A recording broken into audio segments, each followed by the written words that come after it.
Budak-budak ada. Ada juga ni. Ada. Menyambil-nyambil PDPR. Okay, thank you so much, Dr. Tazli, for accepting our invitation. No problem, Prof. Kita ada masuk lagi 9 minit macam tu. Dah minum dah? Dah, Alhamdulillah. Prof kat rumah lah. Saya pun kat rumah. Itulah. Semalam tak apa, sihat badan. So, hari ni pun not 100%. I see. Orang kata apa, gagahkan jugalah. Kalau nak ikutkan badan ni, kadang-kadang macam tu lah. Itulah. Badan orang muda macam tu lah kan. Tak mengaku tua. Bagus, Prof. Semangat tu yang kita nak. Ya, semangat tu lah. Tapi kadang-kadang the physical is not catching up. Right. Understand. So, kita bersiaran secara langsung juga ke YouTube. Mungkin sekejap lagi kot. Okay, boleh. So, kita akan ada breakout room ya. Saya plan mula-mula untuk buat breakout, tapi bila Prof dah buat YouTube tu, saya rasa macam tak fair pula orang dia tengok tak join kan. I see, okay.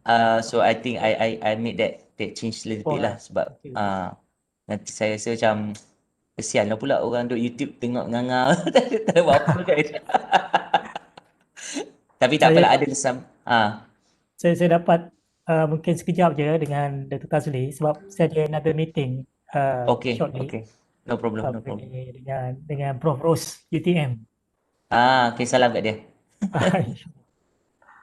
Dan kat UTM ada program ni dengan Dato' Asma. I see. Tapi saya tak join program tu lah, saya ada meeting lain dengan Prof Ros. Ini semua nama-nama yang join ni ada sifu-sifu ramai kat ni. Tak tengok lagi. Siapa ada dalam ni? Okay. Saya nampak ada Dr. Azidah. So minta nanti Dr. Azidah tolong Dr. Azidah kalau boleh tolong closekan nanti the program ya. Boleh Dr. Azidah? Baik, Prof. Dr. Azidah kenal Dr. Azidah kan? Salam, kenal. Okay. Dr. Azidah tak kenal tu. Timbalan. Pernah bergaduh dah, Prof. Ya. Mak tiri.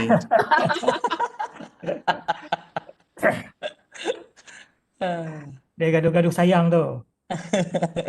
Bahaya tu. Sayang dalam konteks apa? Dalam konteks apa kata? Dalam konteks belajar bersama-sama kan? Belajar. Together. And to find the best not to say the best solution, but the best view. Memanglah bila kita nakkan yang terbaik untuk discuss sesuatu topik tu kan. Tu kadang-kadang tu kita terbawa-bawa juga kan. Bila masa Dr. Azidah tak pernah gaduh pun. Saya tak ingat. Baik sebenarnya. Dr. Tazli pernah jemput saya berdebat. Tapi bukan dengan dia. Oh ya, betul. Saya berdebat dengan kami ni. Saya tak berdebat, betul. Ya. Dia organizer debat je. Saya organizer je. It was fun. Yes. Dah lama tak berdebat kan? Itulah pasal. Berdebat, best juga. Ada Dr. Rose sekali. Ya. Dia semua tu, you orang rancak lah. Semua. Prof Mani Maran, how are you, Prof Mani, my friend? Morning, Prof. Fine, thank you. Thank you for joining us. Yeah, welcome. Now everything is virtual, so I can't see the real Prof Karim anymore. It's all virtual. I'm still the same person. Yeah. Okay. But you're just now. Just getting a little bit older only. Now I call you digital Prof Karim. Digital Prof Karim. You see, I'm very happy to see very senior professor like Prof Mani joining us. So this is a real lifelong learner, I mean, the spirit of continue to learn something new and being very humble enough to, to learn even, from younger people. Actually, we can learn a lot from the younger people. Things are changing. Yeah, things are changing. And, yeah,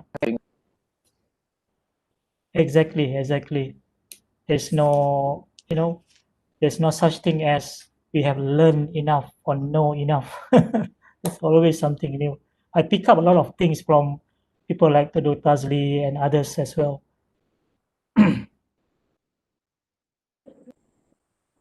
So there's a lot to learn juga, Prof. I mean, there's many things to learn, new things. Yeah. Keep coming. Now, these few days I look at understanding by design, UBD, backward designs. I have looked at this a few years ago, but now I'm looking at it again. And I'm buying the books. They have 3 or 4 books, including the workbook as well. So I want to develop a program on this backward design or understanding by design. I think it's a good design, basically, very much aligned to the idea of constructive alignment. So much to learn. Kadang-kadang we are greedy to learn new things, but we don't have all the time in the world. Only if ada trying Google perkataan pernah dengar tapi tak pernah, not knowing in the detail what is that actually. Understanding by design. Oh yeah. Oh, that's a quite a famous by I don't know how to pronounce the name. McTighe something. Yeah, McTighe. Grant Wiggins. Yeah, I wanted to buy the book a few years ago, tapi I don't know why. But now I'm buying. They have a few books, including the workbook. And basically, actually, the idea is the same lah. I mean, but the basic idea is still the same: constructive alignment. Start with the end in mind. So you look at your learning outcome, then you work backward. Look at what kind of assessment, and decide the kind of assessment that will align to your outcome, and then you look at the activities that would align to the outcome that you want to achieve. Basically, that's a basic idea. The same idea of constructive alignment, but the way they approach it is very systematic, and they have a lot of templates that we can use. So right.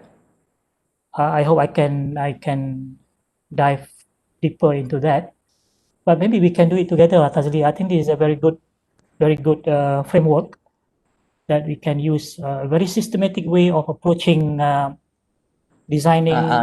Dia ada 3 stage kan kat sini. Dia cakap dia ada desired result, evidence and assessment, and then learning plan. I think it's about more pursuit development of a lesson plan tu kan, so that we follow through. Yep. So the lesson plan is very systematically planned, and always with the end in mind. Always guided by the end in mind, the outcome. Right. So you'll never lose sight of the outcome, so that you can design your assessment and therefore your learning activities to always fit in together very nicely. But the way they do it is very systematic lah. I like the approach. Yalah, dia ada stage dia kan. All right, it's 9 a.m. so I think we can start now, because I like to start exactly on time. So bismillahirrahmanirrahim. Assalamualaikum warahmatullahi taala wabarakatuh. Selamat sejahtera, selamat pagi pada semua partisipan peserta yang dapat hadir dalam sesi kita pada pagi ini. Ini adalah merupakan siri webinar ataupun boleh jadi juga short course, boleh jadi juga bengkel, ataupun kita ada juga micro learning series which is very short, not more than 1 hour. or the most is 2 hours. Our session today is about, from 9 to 1 according to our program. So there'll be more kind of deliberate. So first of all, I would like to welcome all of you to our program this morning, brought to you by Center for Development of Academic Excellence, or CDAE, as it is known in USM. My name is Abdul Karim alias. I'm currently the director of CDAE and also a professor of food technology. Yeah, my area is food technology. I would like to welcome our speaker this morning, Professor Madya Dr. Tazli Azizan, or Professor Madya Dr. Muhammad Tazli Azizan. Terima kasih Dr. Tazli for accepting our invitation to conduct the session this morning. So the the title of our program this morning is, let me get the information right. It's about humanizing online learning. So let me first introduce Dr. Tazli. So Professor Madya, Dr. Muhammad Tazli Azizan is currently an associate professor at University Malaysia Perlis, UNIMAP, in Perlis, since January 2021. So he just joined UNIMAP. As a new lecturer there in UNIMAP. But he's only a new lecturer in UNIMAP, but he was actually formerly an associate professor at University Technology Petronas, or UTP, a very reputable university, for which he had served the UTP for the past 17 years. He graduated his PhD in chemical engineering, so he's a chemical engineer from Imperial College in 2014, and then later on came back and appointed as a director for Center for Excellence in Teaching and Learning, or CITAL, at UTP. And I'm very proud to say that I'm also kind of part of CITAL and involved in the idea during the early stage of inception or formulating the idea for CITAL, and still very much also part of UTP advisory team currently. And Dr. Tazli has been known to championing the student-centered learning pedagogy initiative at the institution. He was formerly also the member of National Education Policy Reform Task Force from October 2018 2019, serving the previous education minister. And then he was also seconded to Perak ICT and Multimedia GLC, or so-called Digital Perak, as the CEO for about 9 months. So Dr. Tazli is very passionate in doing research related to nurturing values and deep learning in engineering education via different student-centered learning approach. He has also deep interest in doing research on catalytic reaction engineering. So this is in the chemical engineering area. So for those chemical engineers here, or related areas here among the participants, so maybe you might want to connect with Dr. Tazli to explore collaborative research in catalytic reaction engineering, biomass development, and the production of biofuel and biochemical. Another interesting area is close to his heart is essential oil. Okay, that is something very interesting. You might want also to connect with Dr. Tazli because he's very passionate also about essential oil, another type of oil, not a petroleum-based one. So I think I know Dr. Tazli for a few years now. He's very, very passionate about education, and the reason why I invite him today as to be part of CDAE program, hopefully not only this year, but in the future as well, Dr. Tazli. So Dr. Tazli have agreed to conduct 2 sessions for us, this one and another one on, I can't remember the next date. week. Next week. But I hope Dr. Tazli can find more time to do maybe a micro learning series, several more this year, Inshallah. and also next year. Okay. Inshallah. Without much delay, I now pass over to Dr. Tazli. Silakan, Dr. Tazli. Okay, thank you very much. Assalamualaikum warahmatullahi wabarakatuh and very good morning to all. Terima kasih kepada Prof. Karim atas jemputan dah sebenarnya. Prof. Karim jemput saya untuk bagi sesi webinar ni. And I'm very look forward lah, maksudnya menunggu kan, menanti hari, and it is today. So I would like to, I propose actually two topics that I can inshallah deliver and share with all of you. I'm not saying that until now, walaupun saya dah I've been involved with teaching and learning ni since 2014, and now it's already 2021. I still feel that I'm not that the real experts to really share on everything, but I have strong passion in it. But the most important part is actually whenever that you have the knowledge, you practice it, and that's where it bring up the experts in you. Kalau kita tak practice, if you don't actually use the knowledge, right, and then that is where actually dia idiom kan, ilmu bila amalin kasyajarin bila thamarin. Ilmu tanpa amal seumpama pokok yang tak ada buah. So the most important part is whenever that we're doing any kind of, well, you come into any kind of training, any kind of sharing.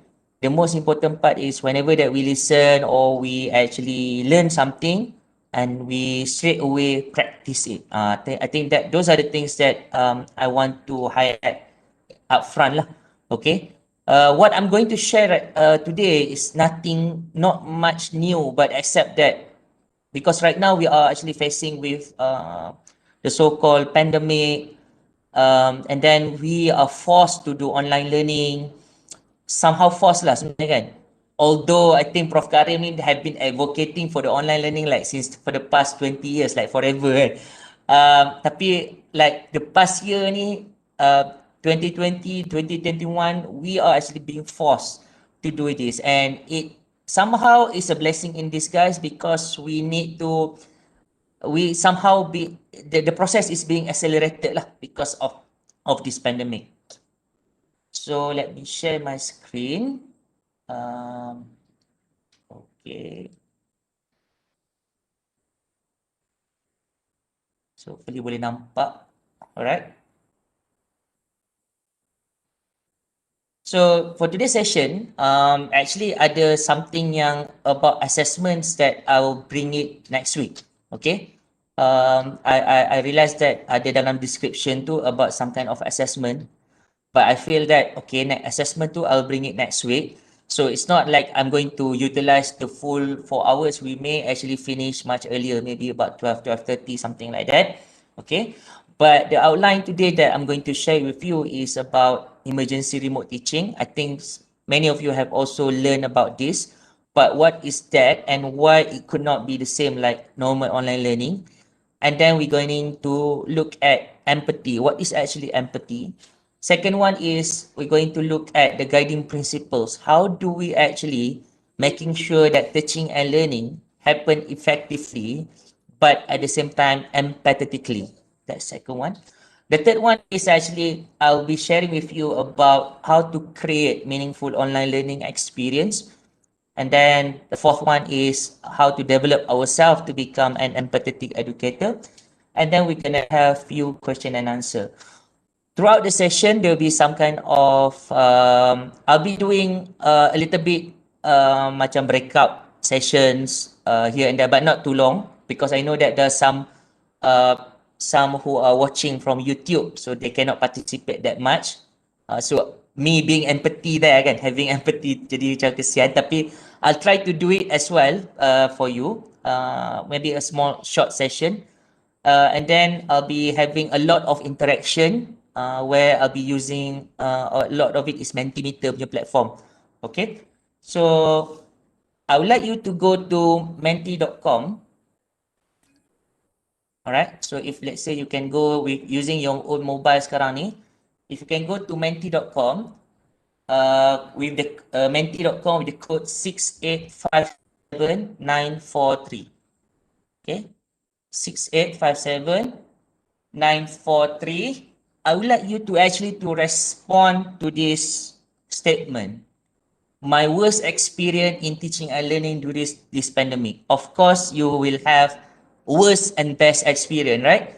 So can you please share with everyone, okay? And don't worry, your name will not appear there. It's anonymous. What was your worst experience in teaching and learning during this pandemic?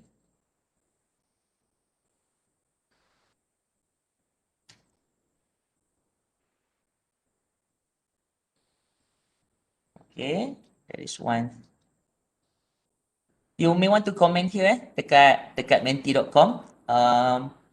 Because later on I'll be downloading this PDF parts and I'll be sharing with you the slides as well as the output lah from this discussion.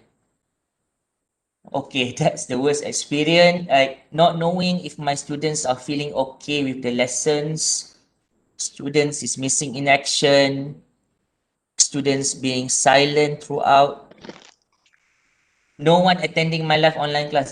That's very, that I think that is worse. Lack of engagements, feel like talking alone, okay, like not knowing what is the quality of students we are producing.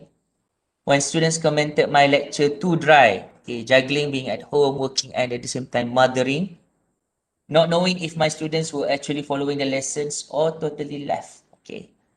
When my microphone was problematic and students could not hear during the WebEx session. Preparation and implementation of online teaching assessment, passive students, feeling overwhelmed. Are you there? No answer. Not having a balanced work-life balance is like working 24/7. Bad internet connection. Internet connection suddenly got disconnected. Internet connectivity and non-responsive students. Student internet failure. Hard disk crash due to overload. Not knowing whether the student is still there. Unable to know if my students are lost when you have to feed baby while online. Okay. Forgot to turn off the microphone while yelling at my cat during webinar. Okay. No one answers my question during synchronous lecture, which is through microphone and chat. I can feel you. Students not turning on camera, not enough participation from the students. Class became dull gradually, lack of face-to-face interaction, students off camera with results data slow, acceptable but can't make eye contact. Didn't get response from student, preparing asynchronous and synchronous session. Unsure whether my students understand my lesson. Feelings like talking to a wall. Students just give me their still pics, but they claim they weren't listening. Issues with internet connection. Passive students. Focus issue. Got cut off during lecture. Yeah, I have that experience as well. Not sure if what I'm doing is appropriate. No engagement, unstable internet connection. Feel like crazy woman talking to the screen. Try to have active class, but students comment too many activities.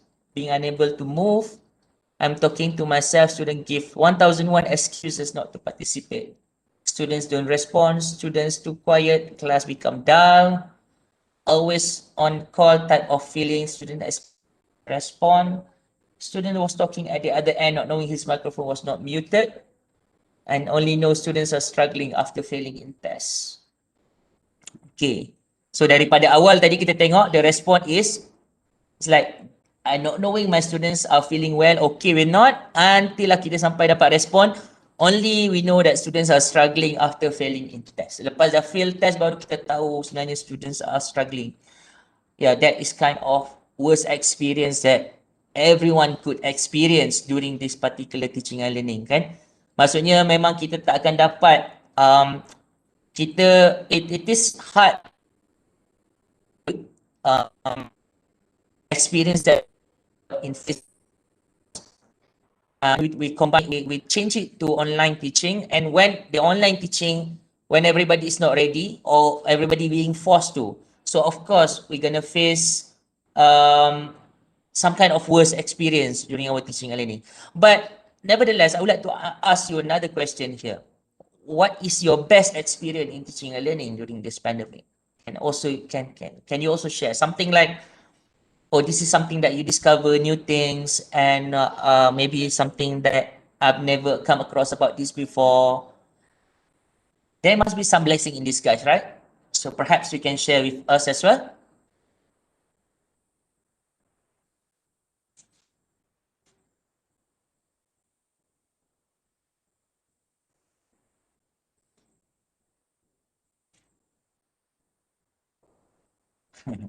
Discover that project-based learning can happen online too for class of 130.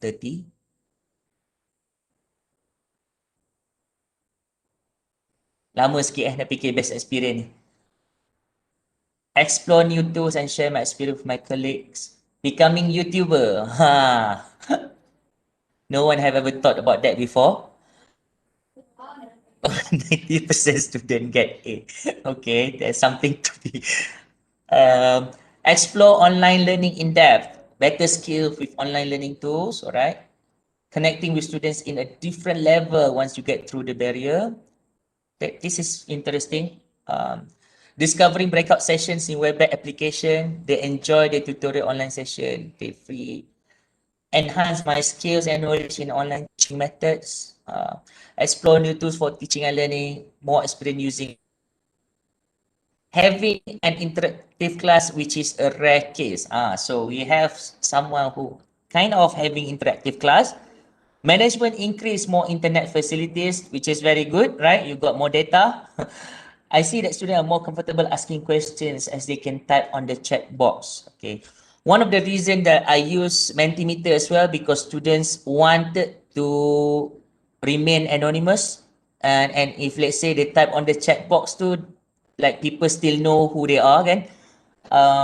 So this is one of the reason I resort to Mentimeter jugalah, because I do not know you, but you're giving good response here, which is good. When I receive positive feedback that my lessons are engaging and something that they look forward to, very good. Students enjoy lessons with my scribbling in OneNote. No need to rush and caught in traffic. Okay. Students said they enjoyed my classes and like the activities done, even though it was online. Able to adapt project conducted in university to their home setting. I was surprised that the output from my module was comparable to the output pre-pandemic. Therefore, the module could effectively be taught online. Right. I got to use Webex while I was not well, so my class can go on with me lying down and my notebook on my thumb. Discover new tools which never had before. Okay. Can directly go to class without needed to travel and get yourself ready with nice clothes. Appreciative students going the extra mile to know more about your subject and becoming a self-made star. That's wonderful. When they said they are happy with today's session, it feels good. Okay, learning how to make videos from own lectures. When Q&A becomes so much fun and students are not afraid to ask questions, that is very, very, very interesting. Getting the chance to learn new tools, especially Zoom and Teams, pictures and whiteboard. Increase views of my YouTube channel. Haha. Better in technology. Additionally, don't have to face a traffic jam. Can stay at home. Okay, to be affirmed by student. They can follow the course, seem to have a better communication platform with students, right? Able to teach online and not just face-to-face, have become very tech-savvy. Student feedback that the pre-recorded lectures consist of clear explanation. Quality is not compromised. Very good. Students can get a proper understanding if the subject is adequately discussed, more relaxed. My 8 a.m. class is almost always full attendance on time, which is very rare in face-to-face environment. Developing rubric for project and first time implementing open book exam. Creativity of students in presenting their work.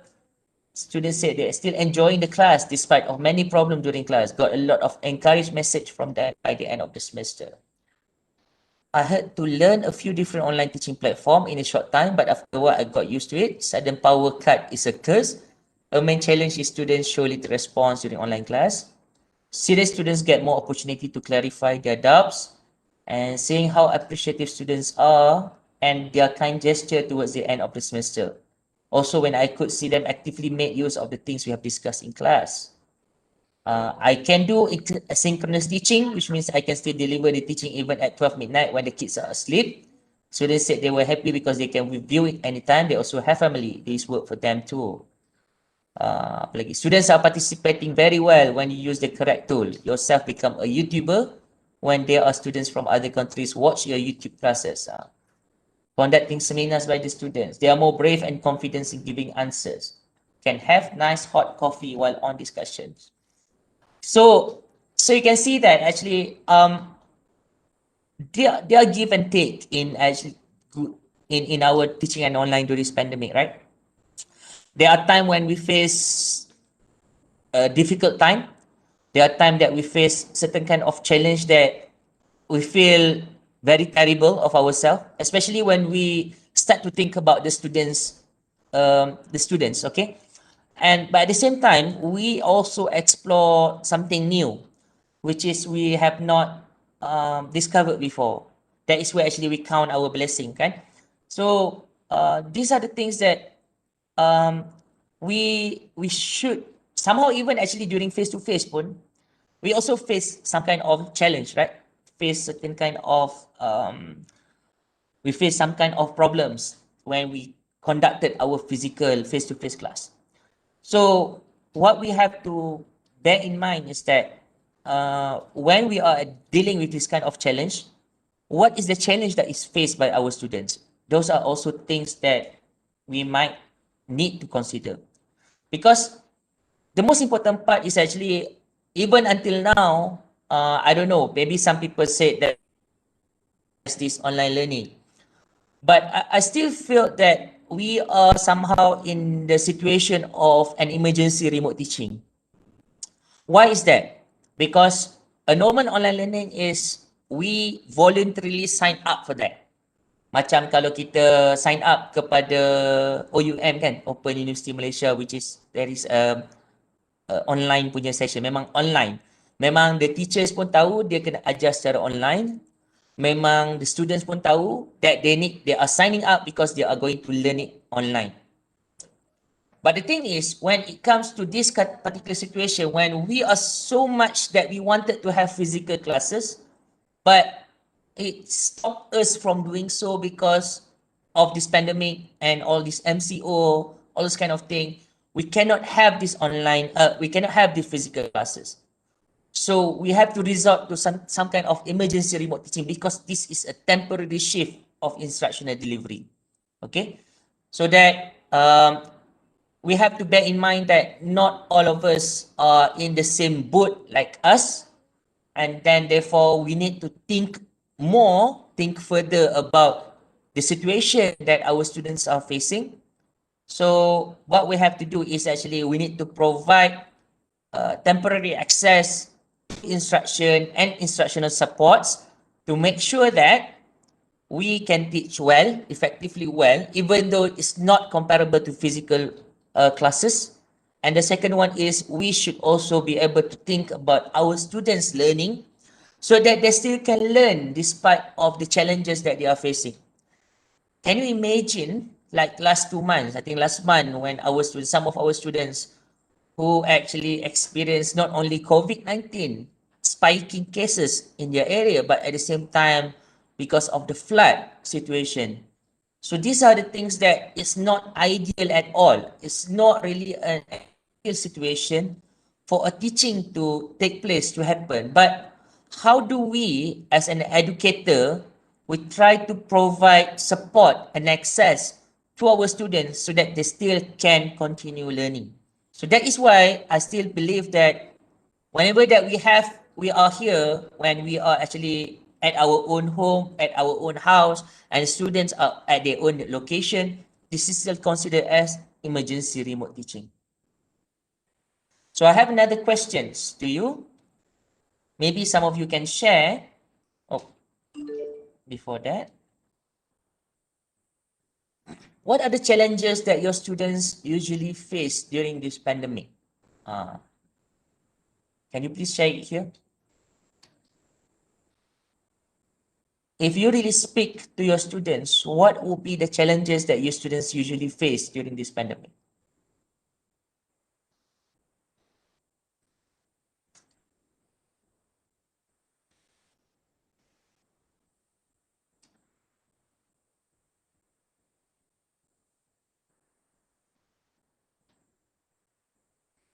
So you said that there is no support from family, lack of time completing assignments, so I give them extra time always.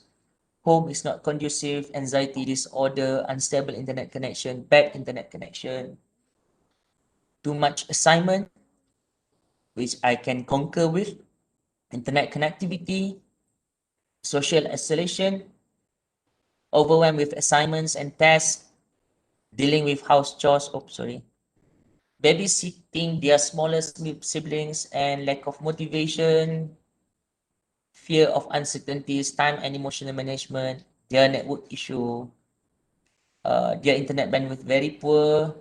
My students are working as frontliners, they cannot participate in teaching and learning. Too many assignments and submissions, like what happened to schools as well. No campus environment. They said they need some break during a long online class, more than 1 hour. Overwhelming of online activities and assignment from all courses. Logging on and off and on and off again. Internet connection again. Stress from family issue and bad connection. One of my students planned to commit suicide due to family issues at home. Students are frontliners. They are exhausted to be focused for the whole session. The lecturers are not trusting them, paranoid. Okay. Financial problem, they have to work. Difficulty in following lesson conducting online. Some are forced to defer because of financial constraints. No personal F2F interaction with the lecturer, lack of emotional feeling. Guess some of them are very distracted while having classes. They are with the phones on the net, outside driving, etc. Overseas students with different time zones, feeling distant from family members, staying attentive for 2-hour lecture, mostly internet connection, being online too long, lots of assignments, poor internet deadlines all around the same time, lonely with no support from friends, has to look after siblings. My students do part-time job while having class, too much online tasks from lecturer, internet connectivity, connection issues, and so on. I can feel you. I can feel you. I feel that these are the real problems. It's not something that is making up. Even actually, we used to know that the internet connection issues is not, it may not become a problem if let's say they are staying at the university, right? Even at the university, they have problems, but just imagine that they have to go back to their hometown, living in a urban, in the remote area, and internet is a very crucial things that they need to get. So what I coin here is that what are the general challenge during pandemic and emergency remote teaching is that there are four main issues. The first one is actually internet accessibility as well as affordability. So internet accessibility means that the students cannot get the connection of the internet, which means that they have problem with the internet connection. For example, someone who live in a remote area, anak orang asli, for example, they have to go back to their hometown because of this pandemic. Ada Sabahan or Sarawakians, for example, even actually in Semenanjung pun, there are places that there is not much internet accessibility. Like they have to resort to 3G, for example. So this is one of the challenge that our students face. The second one is in terms of the affordability. Affordability means that the students can live in the area where the internet is accessible, but they could not afford the data. They could not they do not have sufficient income so that they can use it for their data. So they are not, they could not afford to have this internet. That is actually the first issue. The second issue is actually related to social and economic crisis. As you highlighted earlier, the students are having problem at home. The siblings, they have to take care of their siblings. Their parents are not responsive to their, what do you call that? The parents are not responsive to their learning, which means that they are required to do some kind of house chores whenever that they have to do this kind of teaching and learning activities. And some of the parents, can you imagine that some of them lost their job and the students had to resort to help the family in order to get income, right? So this is kind of social and economic crisis that we are facing in our society right now. The third one is about mental readiness among the students as well as educators as well, which means that that is where actually our students not be able to cope with the challenges. Even I think if let's say we try to put ourselves in our students' shoes, I do not know to an extent that we also can cope with the challenges that these particular students are facing. And we as well as the educators, we are also facing with the mental readiness, which actually we are forced to do online teaching. We cannot see face to face with the students. It's a lack of emotional affection between us and the student, for example. That is one of the challenge. And the final part, which I think resorting right now, I mean, we become better is actually on in terms of the technology adoption among the educators, where we actually are not comfortable of using certain kind of tools and technology, and now we are forced to do that. So I think Alhamdulillah, I think hopefully that this particular issue, the last one, is resolving, because everybody had to do that. And I know that some people, they say I cannot wait nak pension kan, because apa dia punya challenge tu is that dia punya challenge tu is that they cannot bear it. I mean, like, they have to do so many things. Okay, they have to do so many things. They have to use a lot of tools and technology, all those kind of things. Okay, so this is the challenges that we are facing during this pandemic and emergency remote teaching. That's why what I'm still saying here is that this is not a normal online learning. Okay, because the normal online learning, the ideal normal online learning is different. But this is actually an emergency remote teaching because we are still facing this kind of problems and it is not resolved. And we are hoping so much that, okay, let's what we can do best for this, just do the best that we could possibly do, okay, during this emergency remote teaching. So when we talk about that, I mean, we know that now we have lots of issues. We have lots of issues when you say that you have some kind of worst experience, your students have certain kind of challenge. This is where actually we try to bring ourselves on empathy. So empathy is actually the ability for ourselves to step into one's shoes and aim to understand what they feel and perceive about something. Because empathy ni is actually, it is not, okay, note kat bawah ni, it is not about being pitiful and being kind. That is different thing. It is also way different than sympathy. So empathy ni is something, a skill. It's a skill that we need to learn. Tapi empathy ni kita tak dapat nak belajar. We cannot learn empathy until we resolve our own emotional issues. When we still have emotional management issues within ourselves, we cannot think about others. But as long as now we feel that I am as an educator, so I need to resort on my emotional issues, now is my time to step into other people's shoes and trying to understand and feel and perceive about what would they think, what would be they doing, so that will guide our actions. Okay? So macam contohnya macam ada soalan kat sini, dia kata changing test dates for students consider empathy. It depends on the reason. Okay? You cannot simply say that changing test dates to ialah consider empathy, but it depends on the reason. Okay? So it depends on what is actually the actual reason that we want to make that kind of action. Contohnya kalau kita kata macam, okay, there are certain kind of students where we give a certain kind of project for them, project-based learning. And there is one student who come to you and said that, okay, I have this kind of problem and issues, okay?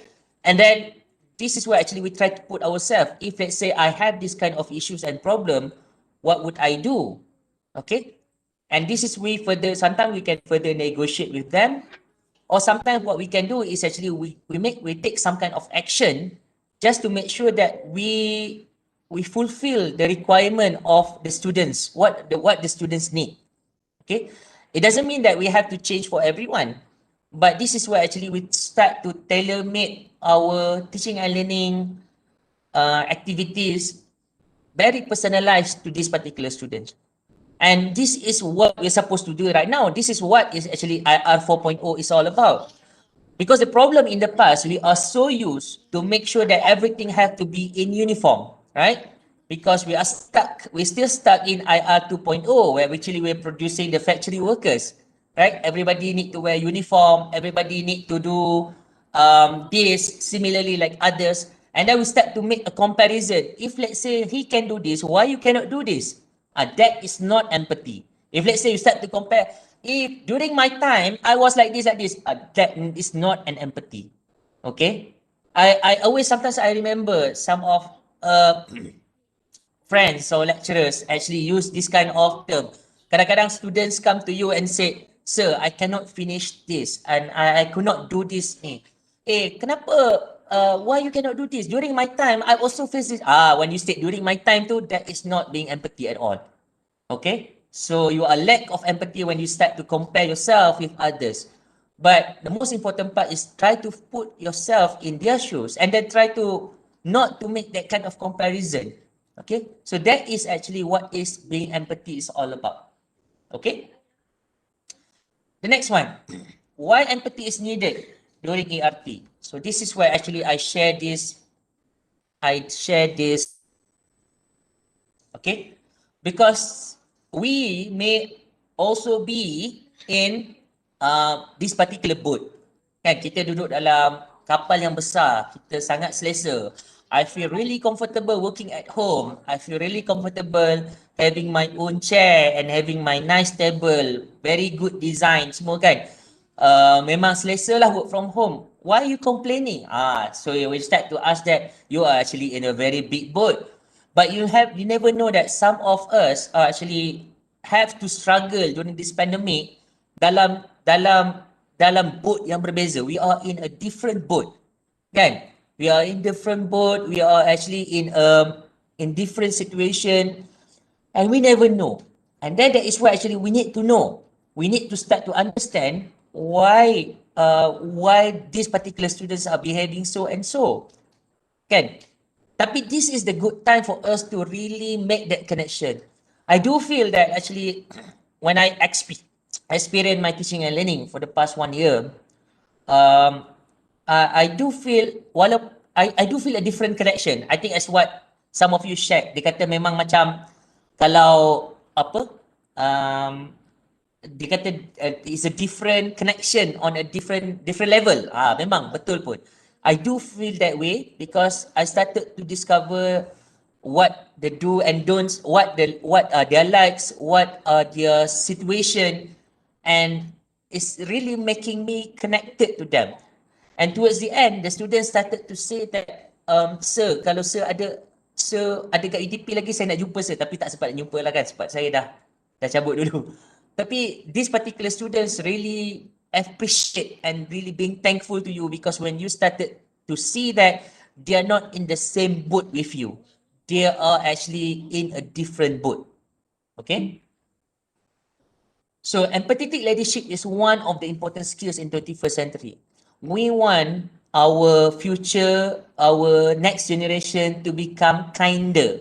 That's very important thing. To become kinder, to have more empathy in making decision. I think we ourselves as lecturer would have reached our management would become empathy, having more become more empathetic, right, to us. Because I know that actually, I know that actually the preparation for the teaching and learning during this time is triple, maybe quadruple, kan? Memang berkali-kali ganda preparation kita. Tak sama dengan when we actually doing physical face-to-face teaching. So we were hoping that actually, if I wish the management would understand better of this. Tapi sometimes itulah, kita mengharap orang faham kita tapi kita tak cuba faham pada orang lain. Kita tak cuba memahami students kita. But imagine that if let's say you being empathetic to your students and if let's say like 50% of the educators in Malaysia are being empathetic to our own students, imagine what would be our future would be. Kan? Imagine what would be in our future. We have these particular students who are very grateful. You're having these particular our ex-students who become the leader, who are using their own conscience in order for them to make decision, who have empathy. You have in the future the politicians who have empathy. Apa lagi kita nak kan? Maksudnya, I mean, that is actually started from us. Kita ni sebenarnya yang walaupun kita sebenarnya tak cukup empathy daripada orang lain, okay, tak cukup empathy daripada orang lain, we actually the one who need to show this kind of kindness, okay, we need to be doing some kind of our action with empathy, so and then we will produce empathetic leaders in the future, insyaAllah. And so as I said, so we should have one. So our action, even a small one, leads to the changing behavior of the students. Okay. So I'm just sharing few of the pictures here. Kalau kita tengok situation kat sini, these two students dia kena masuk ke lautan terpaksa buat kelas online. Okay. And then lepas tu kita kena dia ada different story, different point, different side of the story of this. But if I were actually to have this kind of students, alright, dalam terpaksa masuk hutan untuk dapat buat assignment and whatsoever ataupun buat test, what would you do? What would you do? I'm not going to ask you what is the answer right now sebab nanti kita ada few scenario that we also need to assess. Tapi what would you do if let's say we are facing this kind of scenario? The second one, if let's say our student had to resort to become a Grab food ataupun food panda punya rider untuk dapatkan what do you call that? Untuk dapatkan income and be able to make sure to support their family. What would we do? So to support the teaching and learning activities. Okay. And then the other one, tadi sampai ada case yang kita baca what was the worst experience, my students wanted to commit suicide because of the family issues semua kan. So what would we do if let's say the students are facing problems? Family semua dekat rumah, bila semua dekat rumah bergaduh and then lead to some kind of masalah rumah tangga dan sebagainya. So what would we do if let's say we got to know that these students face this kind of problem? And I also got this particular message, one of the sharing ni, just online semester is really hard to manage, especially for people without stable internet connection, a proper place to study, also other challenges. Dia punya complaint kat sini ialah, we couldn't submit my test in time, have to drive out 10 minutes to find good signal, and by the time I wanted to submit, the submission was closed. I have to email my lecturer, but it was already too late and he didn't really want to believe me. I got my marks and it was deducted a lot, but it wasn't my fault. So this is actually one of the challenges that the students are facing. Okay, and these students are not only some other people's students, it could be our students. Okay, even actually if we have 10 different students in our class, those students, 10 of these students will have different kind of problems and different kind of challenges that we need to address, and we need to get to know, and at least we know how to deal it with empathy. Okay. So that is baru mukadimah punya part. 45 minit. Right. So I'm going to share with you some kind of guiding principles just to make sure that whenever that we conduct this kind of teaching and learning activities, we put in mind in terms of the empathy, we put in ourselves about to make sure that they are really learning. Okay, because bear in mind that when we're doing this kind of teaching and learning, teaching is not simply just by sharing information. Teaching is not just simply giving 2 hours lecture without getting engaged, without getting to know that they really learn or not. Teaching is about making learning happen. So how do we make learning happen? Despite all this kind of scenario, despite all this kind of challenges that our students are facing, how do we make learning happen? That is my aim today. That is what I'm going to share with you. How do we make sure that the learning, meaningful learning happen, but at the same time we have certain kind of empathy to our students? Yes. Excuse me, Dr. Tazli. Ya, boleh. Sorry to interject. I think maybe at this point, maybe you can address some of the questions on the chat box. Boleh. Because I think this empathy punya part ni memang very important lah when we talk about humanizing online learning kan. Betul. So maybe it's good to dwell on this a little bit. So Prof Samsul tu, Syamsul Rizal tu, kenal ni kan.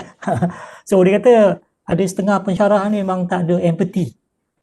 So macam mana kita nak deal? How do we deal with lecturers that demonstrate no empathy?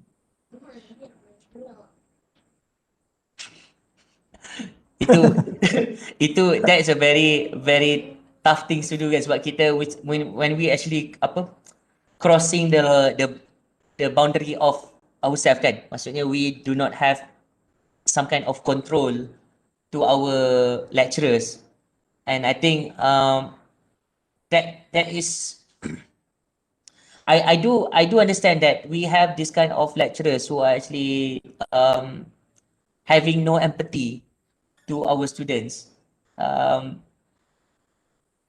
memang melainkan you are actually in the management position to make that changes, you can make that changes. Contohnya macam giving certain kind of guideline.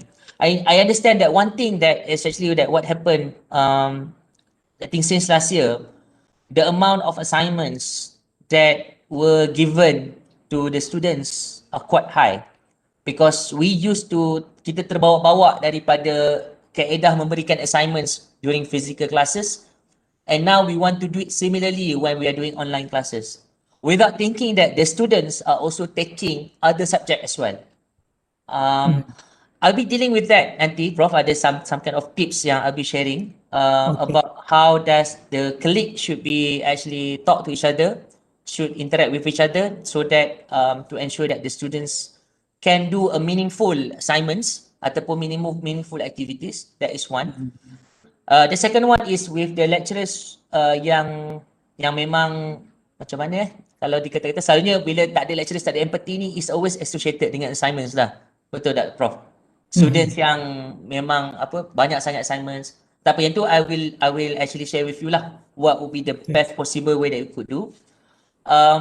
But of course I believe that at the faculty level ataupun contohnya ataupun school level, there must be certain kind of policy that should take in place where these particular deans or the school the head program, contohnya for example, trying to put empathy on self and make some kind of policy in term of so that it's some kind of safeguard lah sebenarnya kan. Sebab I know some of the lecturers ni memang dia tak what do you call that, dia kalau dia tak diberi some kind of guideline, dia memang akan buat seperti mana yang dia pernah buat masa physical classes, and that will burden the students. Okay. So, yeah. Okay. Thank you. After listening to the complaints by the student, we meet individual lecturers and inform them the situation. Some can accept, some very adamant to follow their style. That's very true, Dr. Sam. So we cannot change them. Memang some of the lecturers, unfortunately, we cannot make the change to them. But unless we kind of come with a proper policy at the university level or at the school level, that could be resolved lah. Sebenarnya kita stopkan lecturers tu daripada buat something yang menyebabkan students lagi pressure and stress. Dr. Amira, interesting when we went to have online exam this semester, some students ask for assignment instead.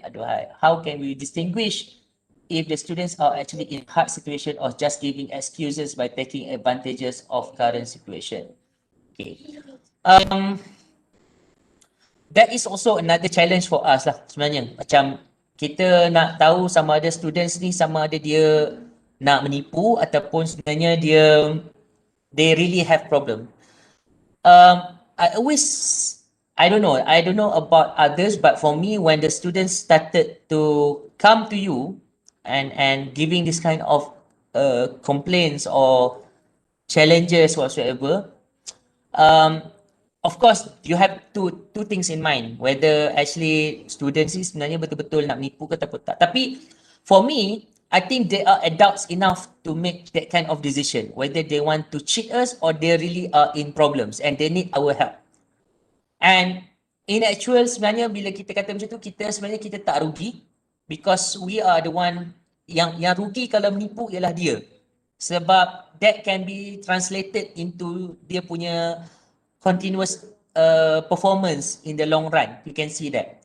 Sebab students ni kalau betul-betul dia memang you can spot easily. If let's say you have been in this teaching and learning ni for quite some times, for long, you can easily spot the students who come to you with problems or who come to you with some kind of memberi alasan, kan? And of course kita tak boleh nak macam memilih. For example, you cannot simply just choose. For example, this student is not these students are actually just giving reason. These students are really having problems. And then when the students start to compare among themselves, they started to see that, why Dr. Diberikan favored to these particular students only when they have problems? Why not me when actually I also do have problem? When they start to make that kind of comparison, of course, I think that is not good. Okay? And then it brings back to lecturers. The lecturers start to feel that, okay, I need to make it, but we are addressing the real problem that these particular students have. So as for me, I'll bring down the level. But I keep saying that I will just say that to them that, okay, I know that some of you having this particular problem, which is a real problem. Some of you may perhaps just making up the problem. I'm not going to punish you because you're just making up the problem, but I know that in the long run, you have to realize that you're going to be rugi. When you start to work later on, when you keep giving reason like this, you're going to face problem in the future. So some kind of tazkirah, I think that will be good before you make certain kind of decision to lower down the level ke ataupun something, reduce the assignment or something like that lah. Those are the things that I think could make sense. Because you cannot simply just pick, okay, these students have real problem, these students buat main-main, kan? I believe in giving the trust to the student. We need to treat them as an adult rather than a student who needs to be instructed all the time. Tapi tak semua boleh buat. We need to relearn and co-learn like attending this webinar. Yes, that is true, Dr. Sam. Because I believe that the students are already big enough to make that kind of decision. So kita tak boleh macam, for me, I do not know about others, tapi for me, whenever that the students come to you, berani enough to come to you and say that they're having this kind of problem, then I will try to do my best with that, to deal with my best with that kind of scenario. Okay? Okay, what I'm going to do right now, I'm going to give about 5 minutes break. 5 minutes break lah, so that we can have toilet break, drink some water, and then before we start back at 10 o'clock, kita will move into part 2 about learning about some guiding principles. Okay? Okay, let's have a short break. We continue at 10. Thank you, Dr. Fazli. Thank you. It's very good reaction from our I can see a lot of engagement. Yeah, and that's also on YouTube as well. Okay, I need to see some that. of our friends on YouTube, they join YouTube. I always encourage participants to be an active listeners, and any good points, share in the chat so that we can even capture the essence of the presentation more effectively. And that's what I do also in my class. When I give a segment on a lecture, So I always ask them to be an active listener rather than just listen. So to be an active listener, I encourage them to share points, in the chat box. So imagine if you have 60 students, one student share 1 point, 60 students, we will have 60 points. Yeah? So we will start again at 10. Eh?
Dr. Tazli.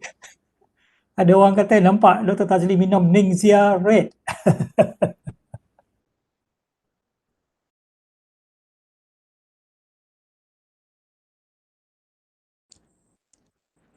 Iklan.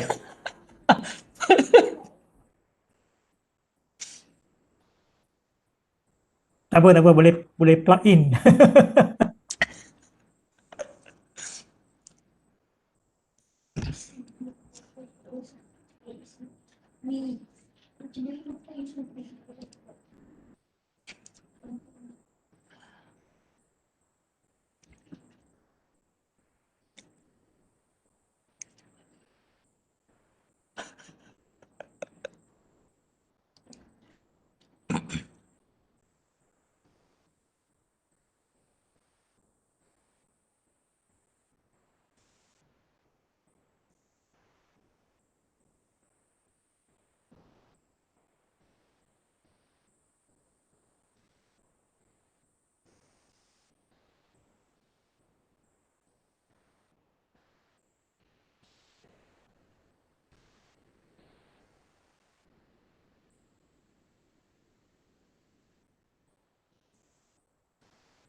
There's a comment on YouTube, Dr. Tazli. Oh, okay. Giving a toilet break is a form of empathy also. I think that is actually one of the things that I usually do lah. Because not all the time kita ada screen fatigue kan. So I know that it's going to be long. So we need some kind of times lah. Every small action counts. Yeah, it is a very subtle kind of step or strategy, but it could be effective in terms of understanding, keperluan people, that need to have a short break. Just Even to a snacking ke semua kan online, it's up to you kata memang we give time for that. Sometimes I forget to do this as well because it's sonok sangat kan, macam-macam nak buat tu kadang-kadang sampai terlupa tu. Itulah kena selalu ingatkan diri sendiri lah. Memang kalau nak cakap memang excited bro. Itulah kan, Betul tapi too much to share kan. Sonok sangat. too much to share. Too much to share. I can understand. Okay, it's now 10 o'clock. Ada satu soalan that I would like to address kat sini. I'll be with you until 10:30 lah. Okay. I have to go. Sure, bro. I have a question to Dr. Tazli. How can we have engagement or humanized in asynchronous mode teaching? Thanks. Yang ini saya ni kejap lagi. Saya memang ada jawapan ni kat sini. I'll be addressing about some tips that we could do lah, just to make sure that because all these tips yang saya bagi ni, kejap lagi, I will try to relate back how does it actually related back to having empathy, how do we actually relate back to humanizing it. So pada Prof Wan Mariam ni, insyaAllah kejap lagi saya address yang ni. I will address It's it. interesting dalam partisipan kita ni, Dr. Tazli, I can see some a few educational psychologists here. Wow, itu so they can share also lah. They can share also di belakang. Minta mohon share lah, tolong share sekali. If let's say what I shared ni betul ke kan?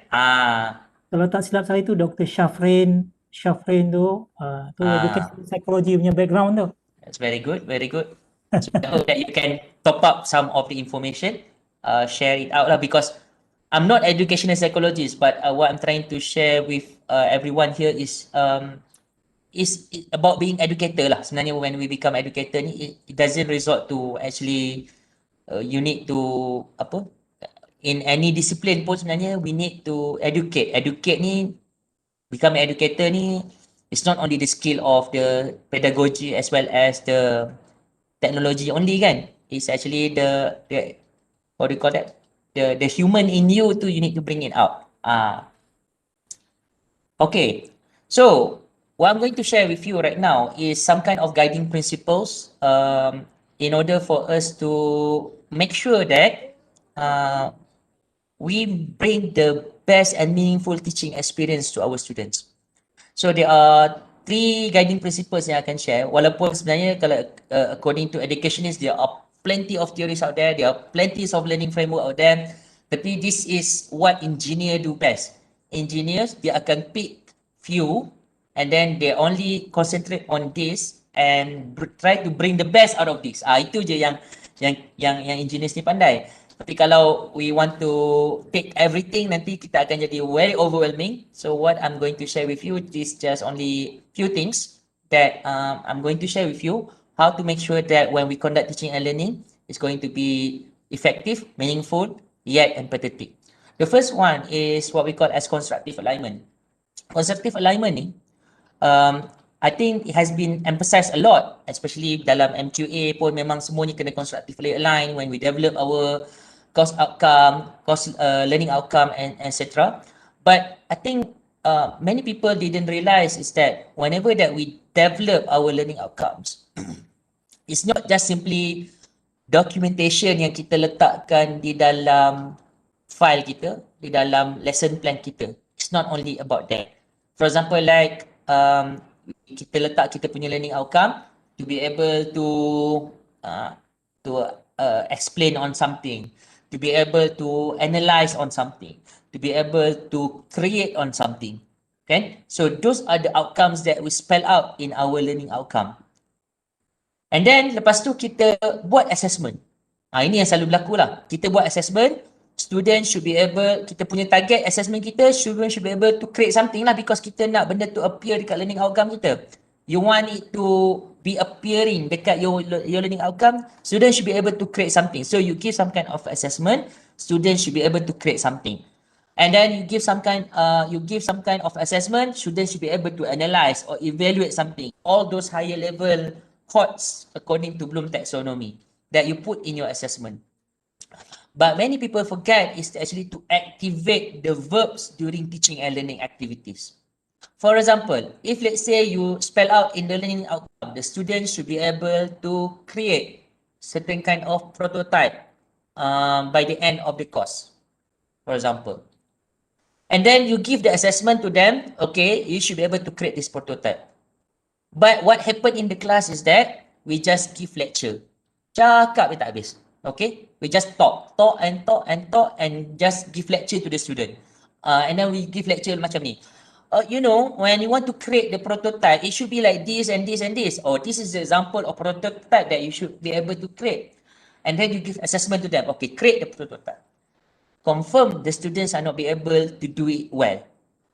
Because the teaching and learning activities is not being aligned together with the assessment as well as with the learning outcomes. Okay. Saya selalu ambil contoh satu karangan yang the past when he was aku 10, right? Okay. So the learning outcome for this particular course is the students should be able to write an autobiography punya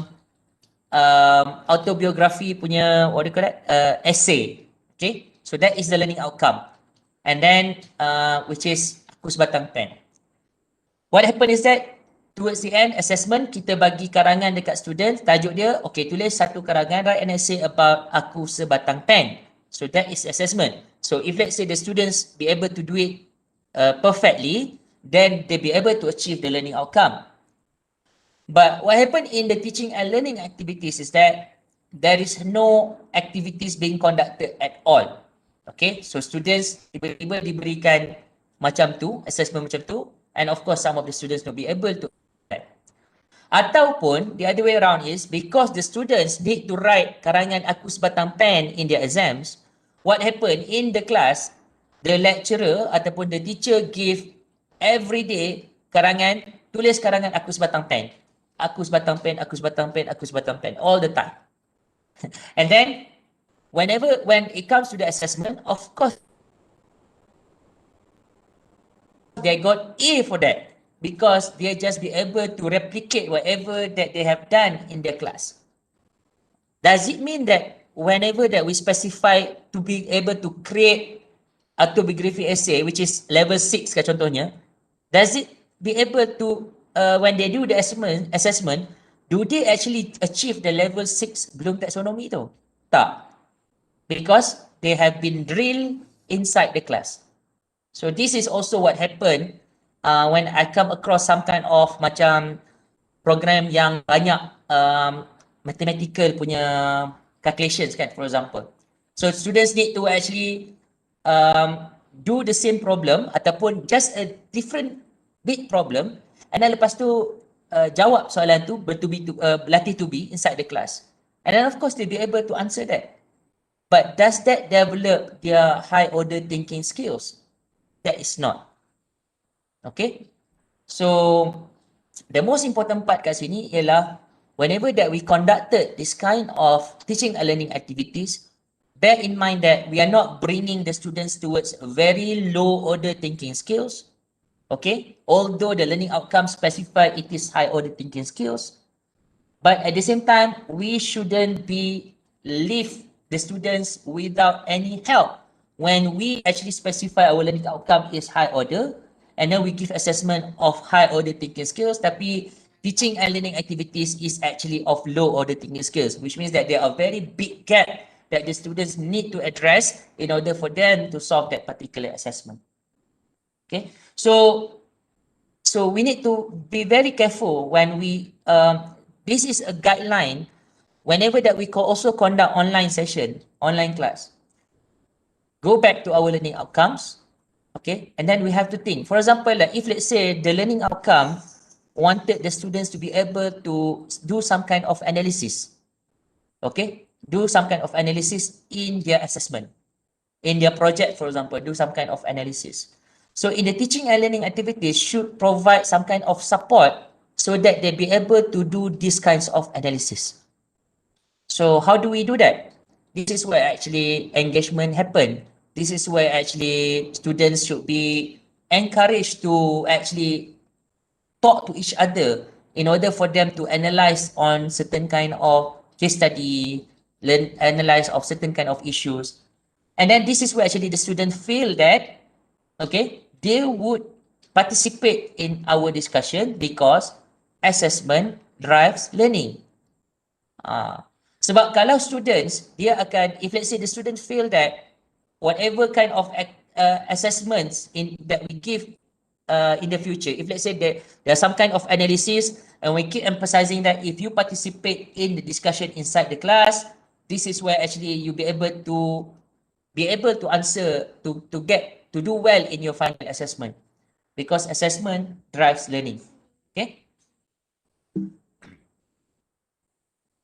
The second framework that I would like to emphasize here is about how people learn. Okay. What does it mean by how people learn kat sini? This is actually a framework, a meta study, that is meta-analysis made by J.D. Bransford in year 2000. So he produced a book, what we call as How People Learn. Okay, How People Learn. And in his book, he introduced 4 lenses of how people learn.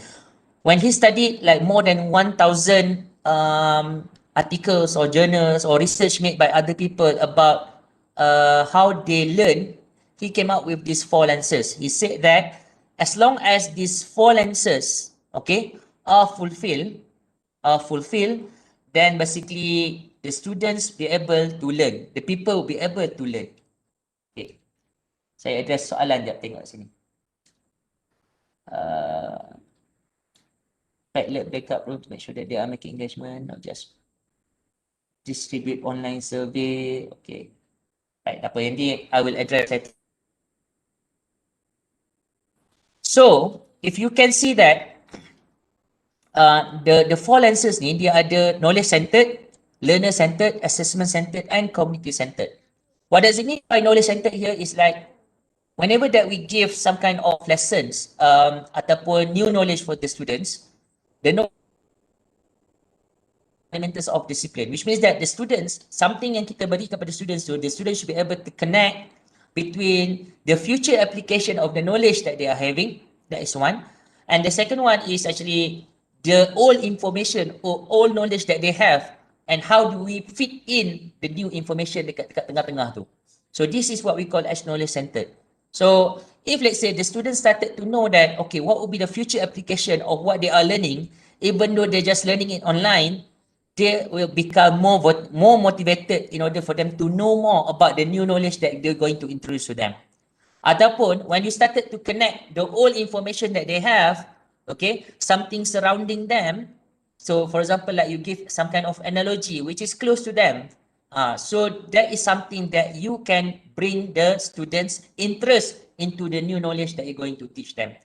For example, like macam, is for me, I have a challenge in teaching chemical engineering. Last year, I taught subject macam material and energy balance.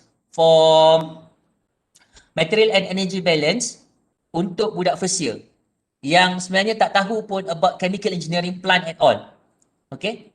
So what I did in my first of my few lessons, kebetulan ada YouTube yang memang ada virtual tour masuk plants. So I bring them to see the chemical plant. Pakai dia ada YouTube 360 tu. So I bring them inside there and then I show them, okay, this is the reactor, okay, this is the separator, this is the distillation column, and so on and so on. And I know that, deeply I know that, of course, it's not that easy for them to simply relate, because even actually as a chemical engineer, the only time you'll be able to see what is inside the reactor or the distillation column is when we do the troubleshooting. Kan? Bila kita do maintenance, baru kita buka dalam.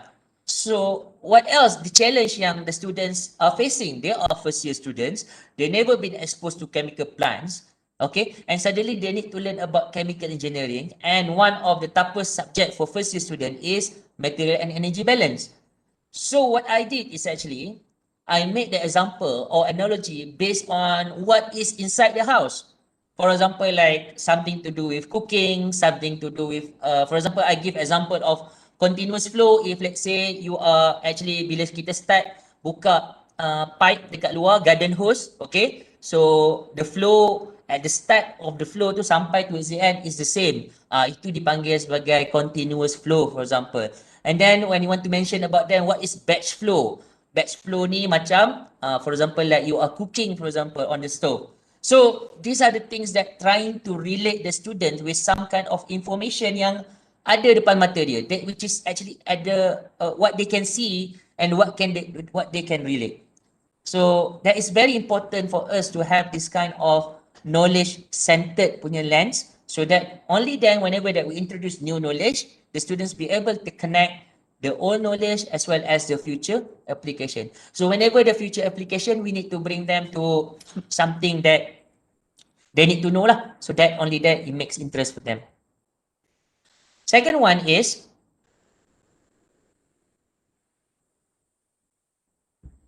okay, the second lens that we are going to address is actually what we call as learner-centered. Okay, what is learner-centered ni pula? Learner-centered ni actually we takes into accounts of the learner's background, preconception and connections to real life context. Which means that in our physical class, we always wanted to see the students ni, dia punya background, whether what is actually their, what do you call that, their demographic, where do they come from, kan, asal usul dia macam mana. For example, like if you are teaching Asian students, very much different with Western student.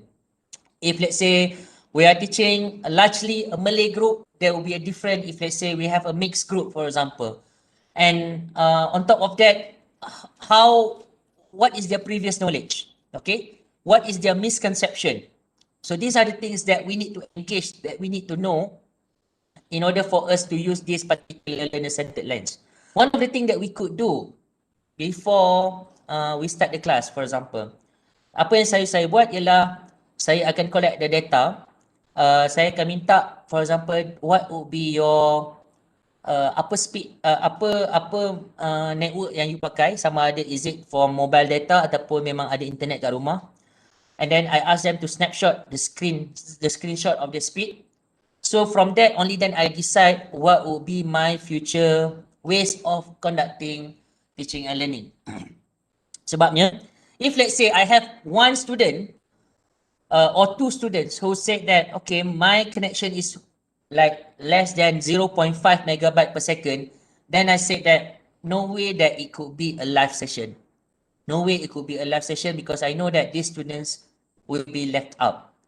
So that is where I started to discover a lot more on doing asynchronous session. Asynchronous session where actually you use low bandwidth. For example, like what Prof. Karim has been sharing with us a lot in the past about using macam Telegram, using what do you call that? Macam YouTube, for example. So these are the things that would help the students who actually have lack in terms of the punya speed, internet speed tu satu hal. Second one, I also ask the students about dia punya background. So much, for example, like how much would you spend for your internet a month? Then from that, I can start to see that whether should I have, if let's say the students not having much problem about live punya internet live, live punya session. So I need to also know that how much they can commit monthly, for example, like for their internet data. So from that, I can decide whether, okay, I will just only do one live session a week, for example. Even live session, I'm gonna shortcut the live session, for example, ataupun I need to do more on the video and content, something like that. So this is where actually when we start to identify our learner, then we know what would be the best way to make sure that they can learn. Okay, that is the learner-centered. The third one is actually what we call as assessment-centered. Okay, what is assessment-centered? It is reflects learning goals and aids student in getting feedback on current performance to enable improvement. What does it mean here is that whenever that we do this kind of online learning or even physical face-to-face classes, we need to balance between the formative assessment as well as the summative assessment. We cannot simply just give assignment to the student. If let's say we started our daripada awal lagi, let's say starting from early, then we started to think that we started to think that okay, the students ni memang malas. Okay, for example, that we have in our mind that the students are lazy. So you started to feel that, okay, I'm going to give assignment as much as possible so that the students can learn. So that is actually us not having empathy. Okay, so if really we really want to have an empathy, you should think that, for example, if let's say I am a student and I am surrounded by my siblings and I'm staying at home, and of course I cannot just simply let, kalau mak ayah tak minta tolong pun, I should as myself should help my parents because I'm staying at home. I'm actually adding up the additional burden because I'm staying at home and I need to help them too. So in that way, should I be doing a lot of assignments?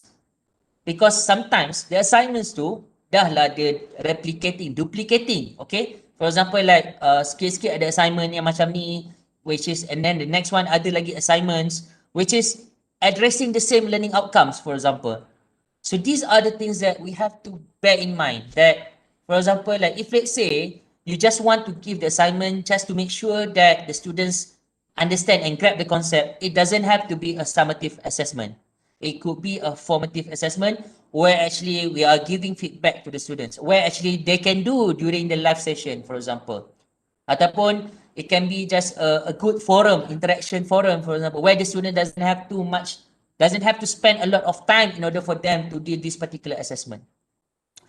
So a combination of formative and summative assessment is very important, just to make sure that the students could, so that we can give a good feedback to the students.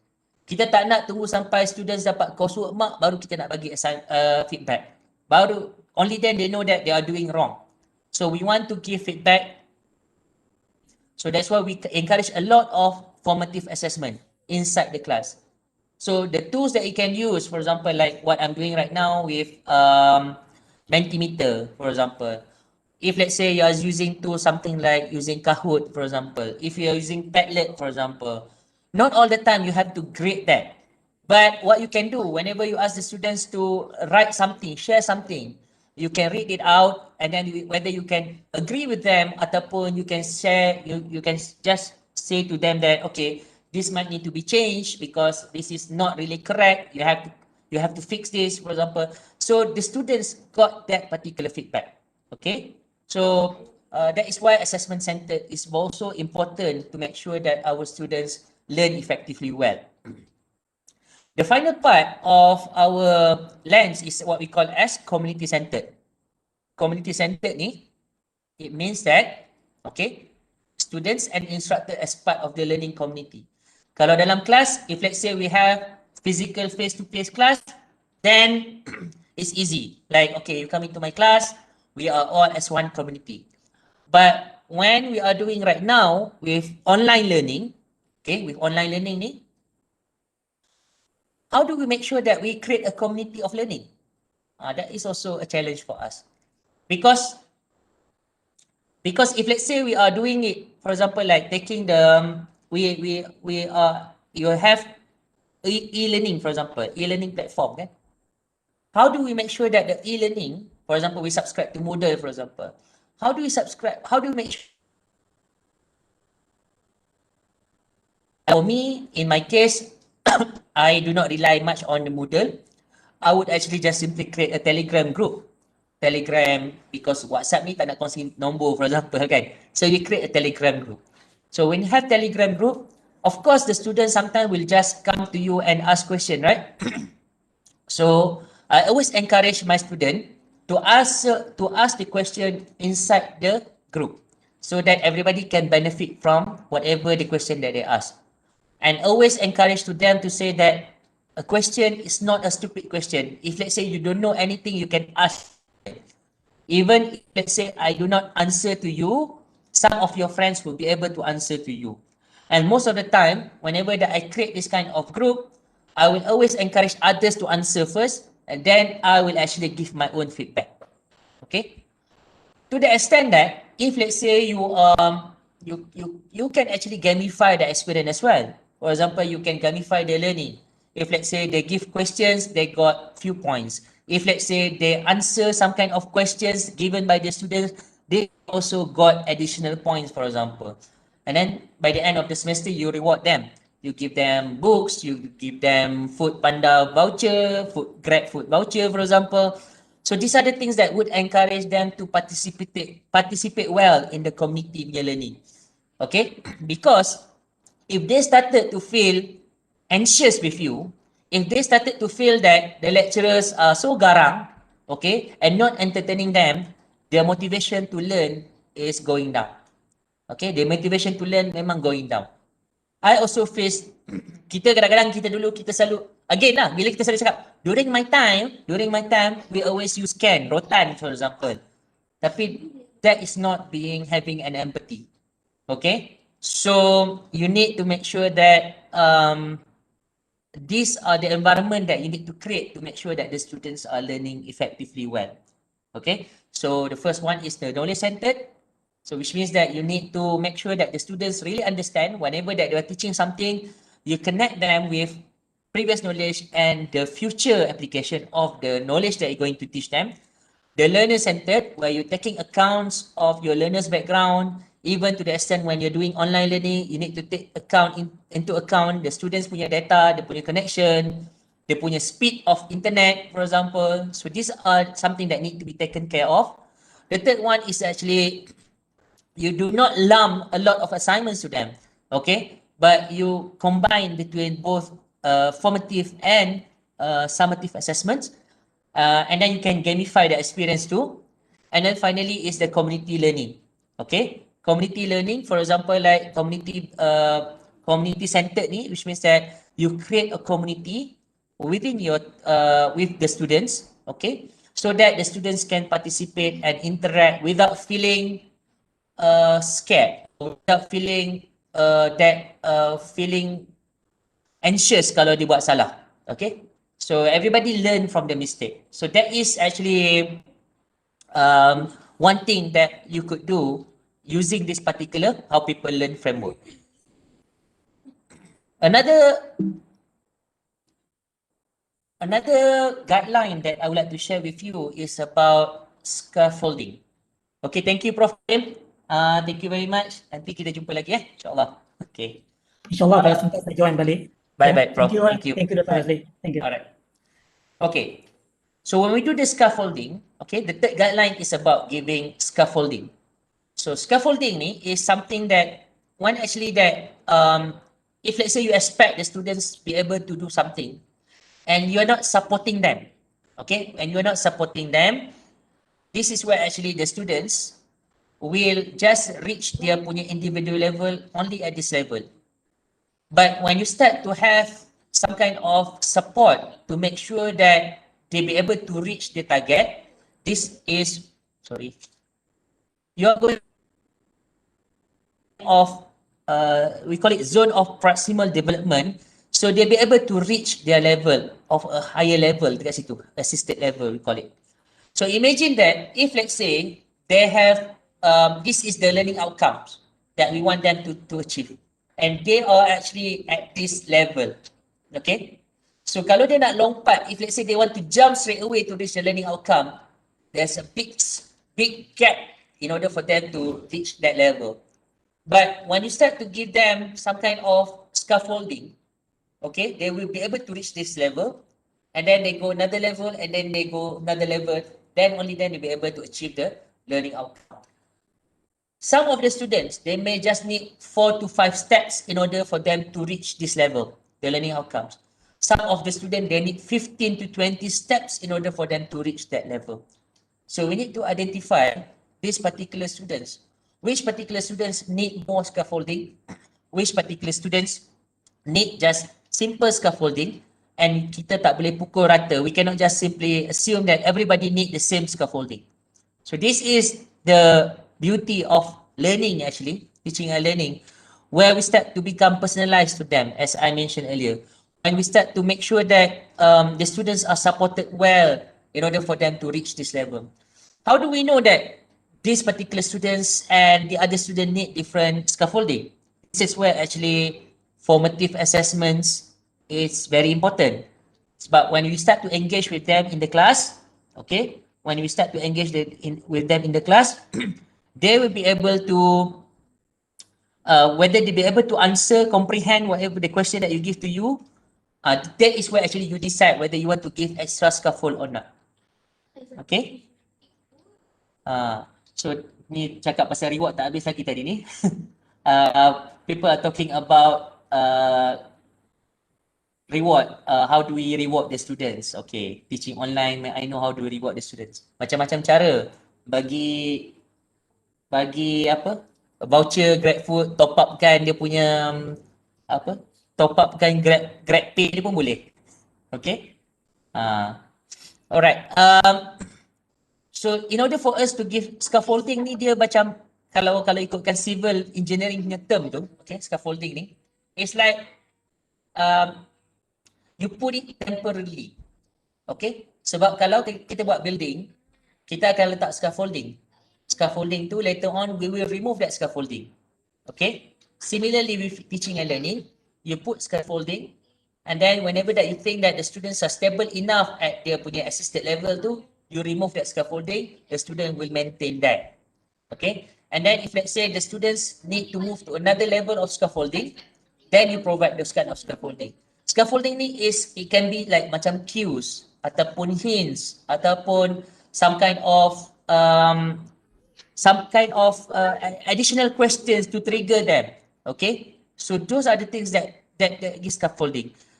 If I just entirely give lectures to you without asking questions, without testing you, like this section for example, I'm not giving any kind of scaffolding. Sebab saya pun tak tahu whether you really understand what I'm saying here or not. So that is why actually sometimes we need to engage and we need to ask what kind of scaffolding ataupun apa yang you all pernah buat. Alright. So scaffolding ni, kenapa kita perlukan scaffolding? Because the teaching and learning activities as well as the assessment tasks can also be the scaffold. Okay? Because we have the intended learning outcomes at the, kalau saya cakap lah, at the higher level tu, kita nak reach the intended learning outcomes. And we know that some of the students, dia boleh langkah 3-4 langkah dah sampai intended learning outcomes. But some of the students, they need more. So this is where actually our teaching and learning activities, as well as our assessments that we give to them, is what we call that, the teaching and learning activities and assessment can become the scaffolding for them. Okay? So the activities that we design inside the class, if let's say we are designing the group discussion for them, if let's say we give some kind of videos for them to watch, if let's say we give them some kind of activities to read certain pages of textbook, this is what we call as scaffolding activities that we give them. Similarly, if let's say we give them assessment, for example, like if let's say they be able to answer these kind of questions, then they be able to reach another level. So this is where we need to decide what kind of scaffoldings that we need to provide for our students. Okay.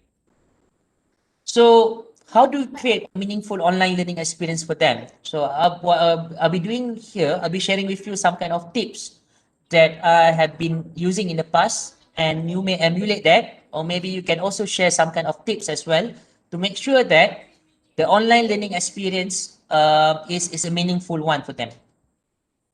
So first of all, I have some kind of activities that I would like to do. Let me bring back to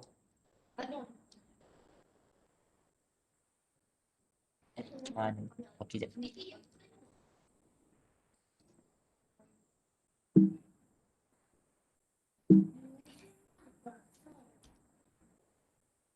Okay. What I wanted you to do is I need to bring back to my Webex ni. What I wanted to do is I would like to break you out into several groups. Nanti you be automatically assigned to that group. Okay. Lepas tu, what I wanted you to do is actually in your group, I would like you to talk to each other about your own best practices during this pandemic. And I want you to only select the best one. And I want you to justify why that is the best one. Lepas tu, you'll be sharing dekat menti.com. Okay, you will sharing kat menti.com with code 6857943. Later on, I will show the screen for you to share. But for now, I will assign automatically dulu dalam satu group so that you can discuss with each other. So because there are 155 participants here, so perhaps I'll be doing about 20 sessions lah. Okay, so what I would like to do, please be in that group. Just discuss about the best practice that you have done before and then compare with others, and then you just need to pick only one you feel that this is very interesting, and then you can share dekat Mentimeter later on. So I'll be giving about 15 minutes for these activities so that you can be talk to each other and share within the group. Okay, so I'll be doing it right now. So there will be 7 to 8 participants lah per sessions. Okay.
And reduce their time, not to spend a lot of time in front of the computer for live teaching, as well as they have a manageable workload. What happened right now is that when we give them assignments, we didn't check with other colleagues. Okay, we didn't check with other colleagues, and then what happened is that everybody is doing similar, if giving assignments at the similar time. So that is why the students are overloaded with lots of assignments. Even this happened during physical classes. Usually we give assignments sometimes in week 12 as expected them to submit in week 14 or week 13.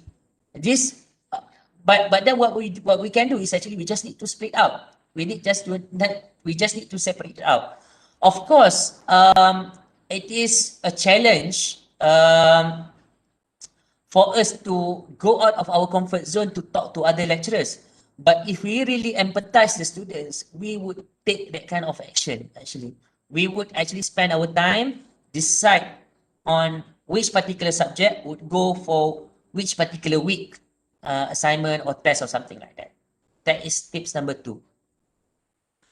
Tips number 3 is actually for us to blend the synchronous and asynchronous. Okay, so we know that when we realize that the students not having good enough internet connection and they do not have enough internet data, they do not have sufficient funding for them, okay, to purchase for data. So this is where actually we provide them with tips number 3, which is to provide some kind of asynchronous low bandwidth kind of technology. For example, we have Telegram, we have YouTube, all those kind of thing. So what I did is actually I also produce pre-recorded lectures on YouTube. For example, like what I did in my YouTube here.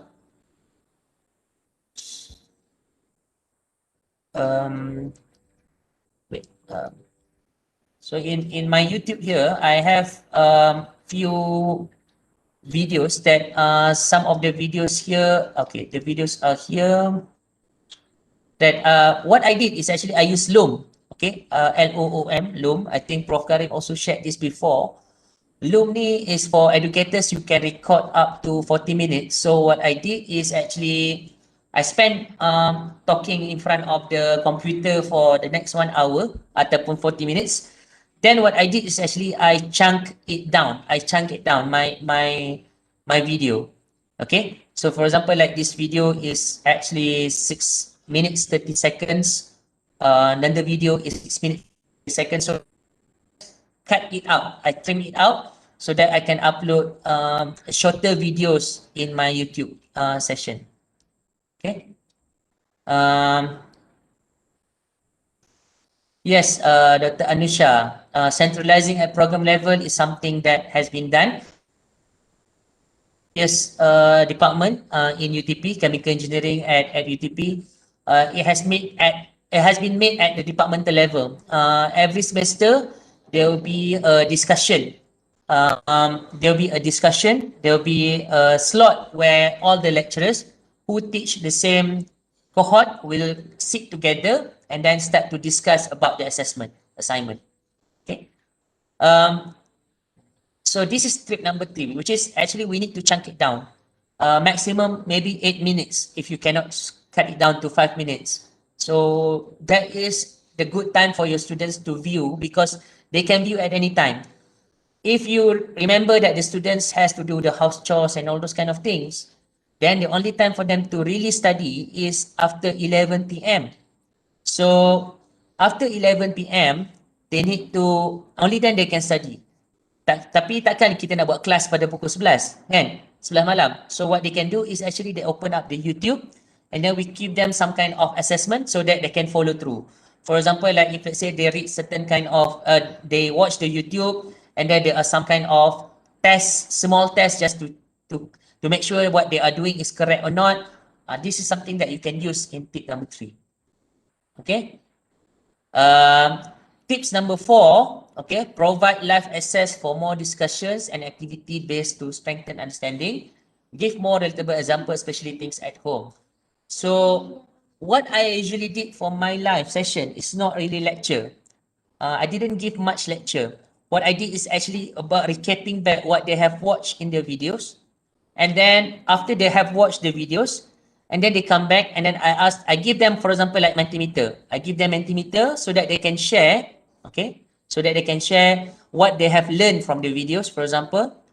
And then there are some kind of activities that I slot in for the Dr. Tazli, how do you manage students with poor internet connectivity? Okay. Poor internet connectivity, this is where actually I ask them to watch the videos. Okay. And then there are some kind of asynchronous activities. I put a lot of asynchronous activities if let's say the students have poor internet connectivity. So that's why it's very important in the first place to follow tips number 1. If let's say you have 1 or 2 students who have poor internet connectivity, we need to be ready with providing them some kind of low bandwidth access. Low bandwidth access ataupun if let's say you have to start with maktab apa gaya post adabi dulu kan, where you have to send the document hard copy. If we have to go to that stretch to that level, then we have to do that lah. At least they can start study. Another things that I also encourage my students, although not bukan encourage lah. If let's say they found that the learning is not manageable at all at their house, I advise them maybe what you can do is defer a semester. Kalau betul-betul memang tak boleh nak continue belajar. Sebab what's the point of learning, continuous learning if let's say they cannot learn. Okay? So that's why sometimes I also encourage them. If let's say they really have problems, do they want to defer the semester so that they can continue with another semester? Okay? Tips number 4 is, again, as I said, I don't give lecture during my live session and I provide a lot of, masa tu I use Microsoft Teams. So whenever I have Microsoft Teams, we have different units. So I already dedicate the students into a different unit. So whenever I give examples, I ask them to go back into their team and discuss about it and put it up macam like what you did in Mentimeter just now. Okay. Tips number 5 is actually to provide the support as what I mentioned earlier, so that we can give like macam WhatsApp group or Telegram group and everybody can ask questions inside there. Okay. Tips number 6 is basically to provide regular formative assessment, so that this is where actually we start to use Mentimeter, Padlet, Kahoot and all those kind of things.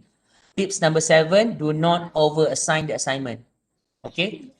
For me, what I did in the past is actually I just have like one big chunk of assignments, like a project base, and then one individual assignment, which is actually to answer one learning outcomes. And most of our other times is actually whenever that we have live session, we have like small quizzes or team-based activities. And then we have like, like one or two tests. Towards the end, at UTP, they have this what we call as a standard assignment, EA. EA ni count for, it's a 24 hours punya activity that they need to send within 24 hours. And that constitute about 30 to 40% of their coursework mark, of the total coursework mark. But other than that, I give assignments, which is usually I give 1 week assignments. In online learning, I usually extend it maybe sometimes up to 2 weeks punya assignment, because I know that some of the students, they have other commitment in order for them to resolve to do the assignments. Tips number 8 is about to gamify the experience. So you may want to start to ensure that the students get their interest by gamifying their experience. For example, like as I said earlier, if let's say the student respond in the WhatsApp group or Telegram group, you give points for them.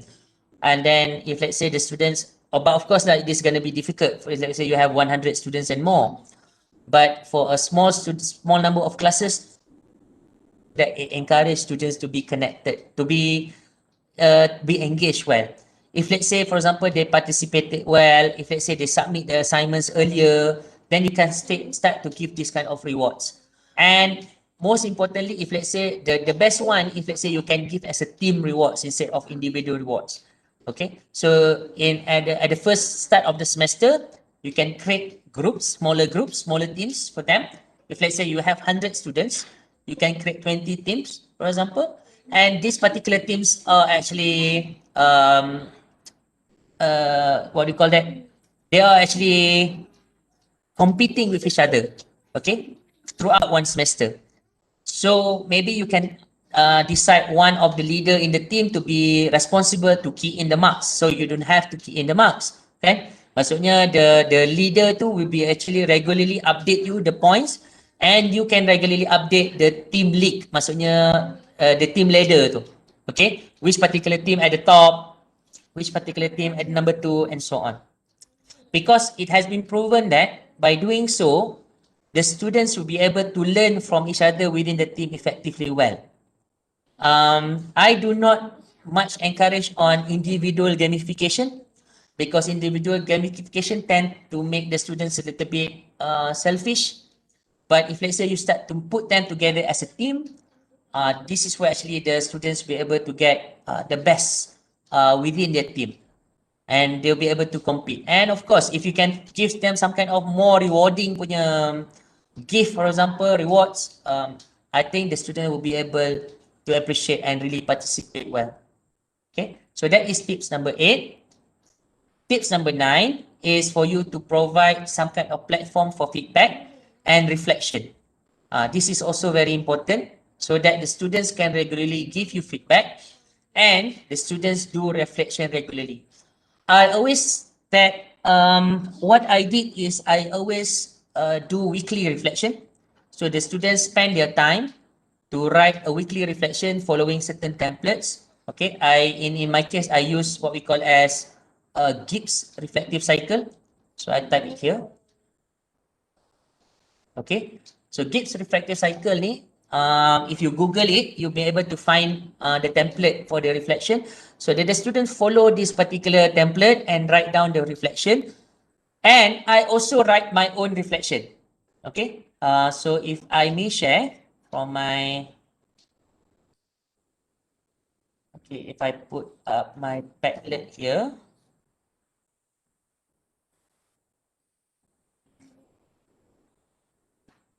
Okay,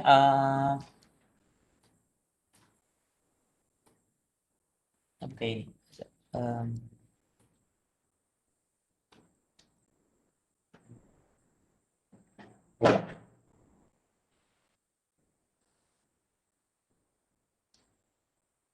Bukan juga. Satu lagi ada.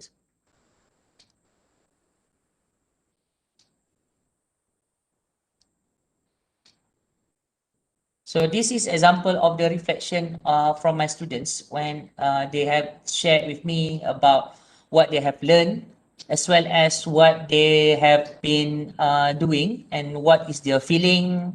So those are the things is being documented here.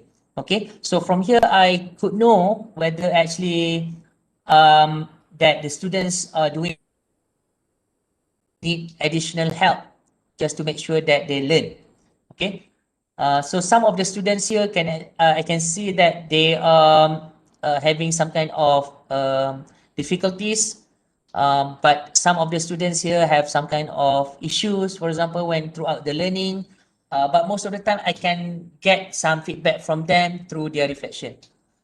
And of course, kena you give some kind of gula-gula kat sini lah, so which means that you reward them, bagi some kind of marks kat sini. But the students, when you ask them to really write the reflection, they can write it well. Initially, when they start doing the reflection in week 1 or week 2, the reflection is quite simple lah sebenarnya. Let me check here. Yeah. So you can see that the reflection is quite short. And then, but then when you start to grow them, okay, ask them to write longer and better, so they can share with you their feelings and their process of learning. So that is one of the things that you can do in your reflections. Can the students see the reflection of other students? They can see later, which means that they can see later, which means that after I initially, because in Padlet setting, there is some kind of approval, right? So everybody write first, only then I approve the post. So the students can learn from each other by reading others' reflection as well. Will you give feedback to the reflection each week? Yes. Every week, what I did is actually I go back to, I recap as a whole, not as individual reflection. Of course, if you want to go individual reflection, it's going to be tedious. But you can see that some of the reflection, those are the things that you need to address. So you can read from there and address and point it out during the live session. So this is what I usually did in my class. My reflection, I think the reflection from student is a very, very precious things that I keep until now. Even I have a lot of the things that since 5 years ago, I encourage my students, especially the engineering students, to write reflection. And you know that the challenge of what do you call that? Asking the English,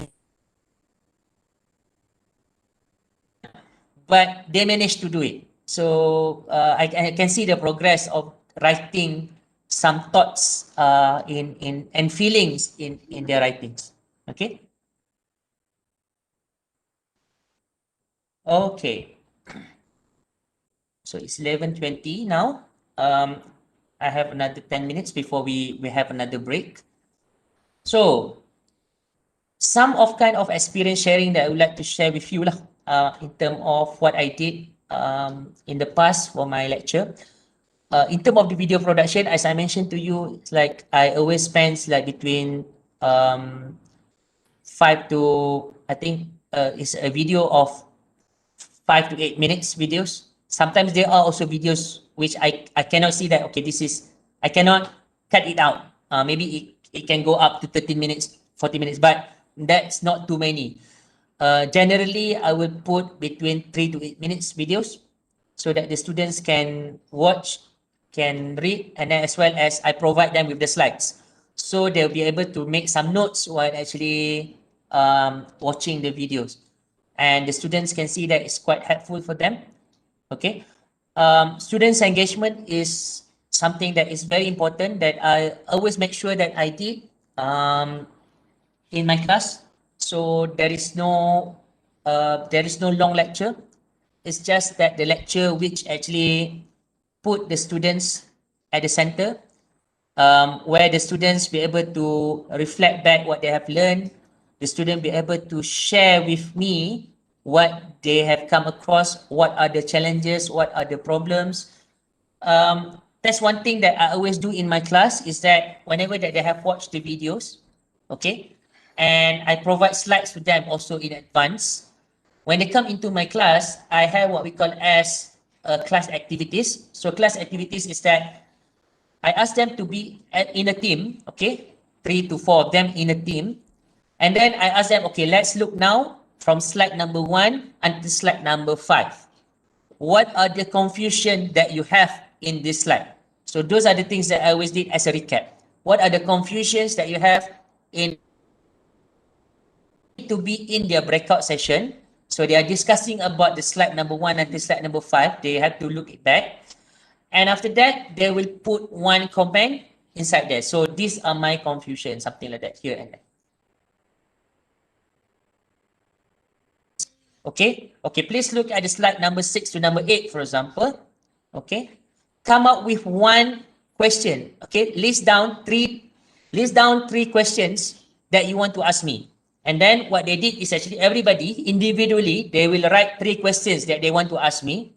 And then I said, now join your team. Okay, so now join your breakout session for the next 10 minutes, for example. Share your questions with your team members. Okay, and then everybody try to brainstorm what would be the answer. And finally, I said, pick only one question and put it in Mentimeter.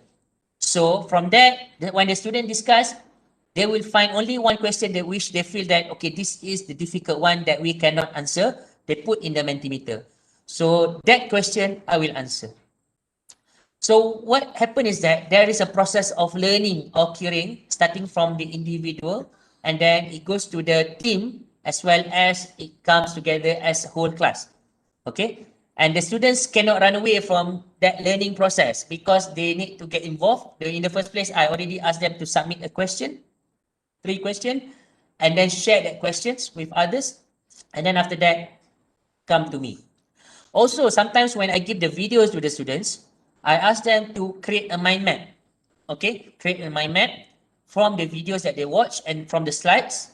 Or if let's say they want to go for the textbook, then come it together, create a mind map, upload in the e-learning forum. Okay, upload in the e-learning forum, but I also ask them to write down at the bottom of the mind map 3 questions that you wanted to know the answer about the videos ataupun about the mind map or whatsoever lah, whenever that they read. They need to write down. They need to submit. Again, the same activities that they did, they need to address in the groups, as well as pick one question and put it up in Mentimeter, for example, and that question I will answer. Most of the time, you will get only 3 to 4 questions only because some of the questions from different team, it comes back to 1 or 2 questions that is very confusing to them. So I address that in my class, in my lecture. So that is how we empower the students to do the learning on their own. And at the same time, they can start to relate whatever that they have learned and whatever that they are getting the feedback is something that they can memorize, they can remember. Okay. The third one is formative and summative assessment. As I mentioned earlier, it's not only summative assessment that you have to give to them, also a combination of formative and summative. Then number 4, I think is very important is teamwork development. We're gonna be very tired actually as a lecturer if we keep doing things on single punya one-to-one punya basis. Okay, because we have a lot of the things that we have to address. Imagine that if let's say we have 20 students, that is okay. But for big class, okay, which I'm gonna address in classes as well. If let's say, although that, for example, like many of our platform can accommodate up to more than 100, up to 200 participants, for example, but most of the time, I would encourage the class size is to be kept small, okay? When it is for online classes, especially, we have to keep it small. So 50 is a big number. If you can reduce it further to 30 per session, 40 per session, that will be a very good one. So what we can do is we can encourage a live session. We can encourage the students to watch the videos. We provide the asynchronous content for them to answer. And then we provide a separate session for them, like a tutorial, for example. Like a tutorial, that is only for the live session. Okay? Because in the live session itself, again, it is not one-to-one that we address them. It is actually we put them as a team. When we put them as a team, then they'll be able to be able to develop a strong teamwork bond among themselves within the team itself. Okay, so this is actually we can develop an online teamwork. Online teamwork ni not only by giving them project, but making them consistently throughout the whole semester participate in their own group, okay, in their own team, and so that the whole class can see. So that is actually how I encourage the teamwork can be developed. Imagine last semester, what happened is that last year, I have two programs that I have to teach them. One is applied chemistry, another one is chemical engineering. Both of the courses, both of the programs, they took material and energy balance. But what I did is try to make sure that the chemical engineering students as well as the applied chemistry student, they become as a team. So two from chemical engineering, two from applied chemistry, they become one team together. The question right now come out, how do you keep the discussion going for a synchronous forum? Question prompts. Maybe you can try the techniques of gamifying the lessons, gamifying the experience, so that for those who participate in the discussion, they got points for their teams, for example. But make sure that the reward is something very big lah for them, so that only then they can keep going on that. I sometimes I encourage that by you can also give small marks, for example, if they want to participate. If they give questions, that is also giving some marks, for example. So those are the things that you can do, Dr. Nurul Izam. Okay. And another one is actually what we call as empowering students learning. So you can empower your students learning by doing those kind of things that I have shared earlier. For example, like allow them to go through a synchronous mode, because you want them to become a self-directed learner. You want them to actually learn on their own, take their own time, and at the same time empower themselves to become a learner. So this is something that I really like when I'm doing this online learning. It's not that the live session too, but the pre-class, there are some things that the students need to keep up with themselves. So for me, I always see that the needs for doing the live session is only once a week. That's all. Once a week for my subject. And it's not more than 2 hours. But other than that, I empower the students to actually to go through the material provided, participate in the forums, for example, takes action in the discussion, and I think the best one is to gamify their experience. They might have motivation to do that. Okay, so it's 11:30. Let's take another break for 5 to 7 minutes. Okay, and then after that, I'll be coming back and share with you some other things, some other tips, so that we can share from each other lah, inshallah. Okay.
Okay, can we start now? Right? So this is what I did as part of my experience sharings. But at the same time, I also would like to share with you pedagogically what we can do to make sure that the students can learn effectively well. Okay, in the spectrum of student-centered learning, this is what we call as instructor-centered and moving towards student-centered. Okay, so the first of all, if let's say we are doing just active learning, what we did is actually making the lecture active, involving all students. Okay, so that the students doesn't have to really write down all the chat's comment here, but at the same time they involved in the discussions that we provide for them. So that is already considered as a good active learning. Okay, and some of the things that we can also emulate in our online learning is what we call as collaborative learning or cooperative learning. For example, when we start to have team-based activities, starting from the early semester towards the end, until the end of the semester, and the students stick to the same themes, then the students can be called as having a cooperative learning punya team. And then you have the activities based on the team based on the teams. So this is what we can do as part of the cooperative learning. I'm not going to dwell much further on that. Similarly, what you can also give them is actually what we call as problem-based learning. Except that I think problem-based learning ni, according to my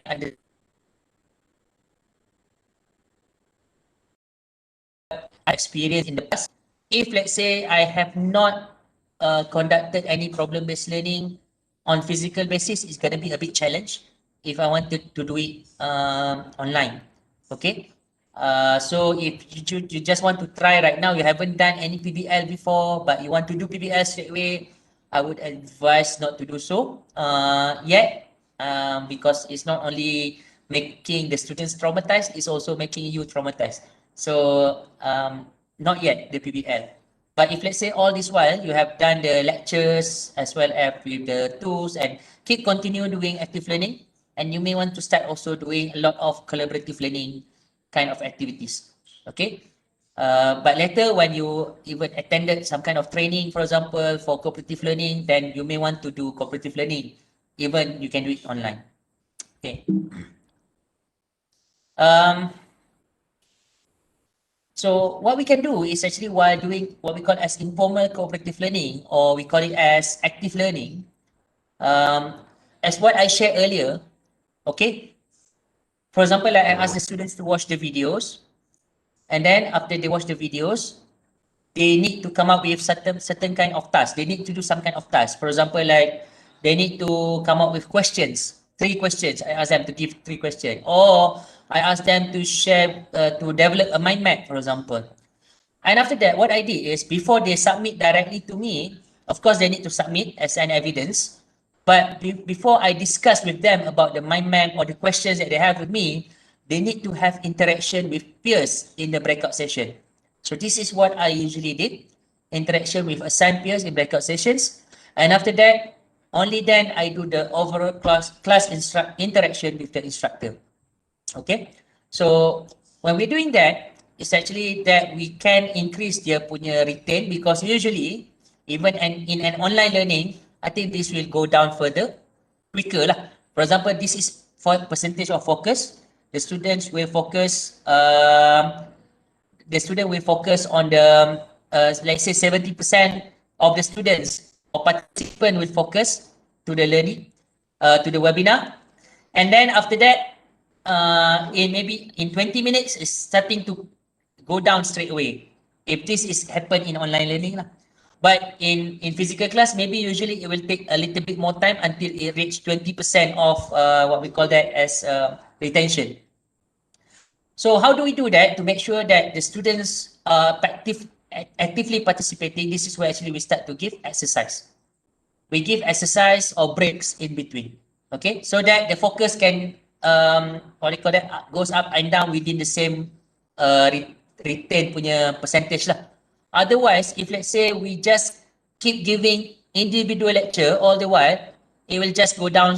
The focus will just goes off straight away. Okay.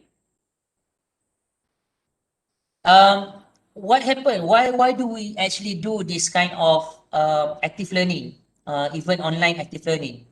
It is because that there are two types of students in our class. One is academically inclined student, okay, academically inclined student. Another one is what we call as non-academically inclined student. Um, have a guess here that what does this graph trying to say to you? Anybody can write down in the comment section. What do you think that this graph meant for? Can you share with me? Just in the comment section, in the chat. What do you think that this graph is meant? What does it mean?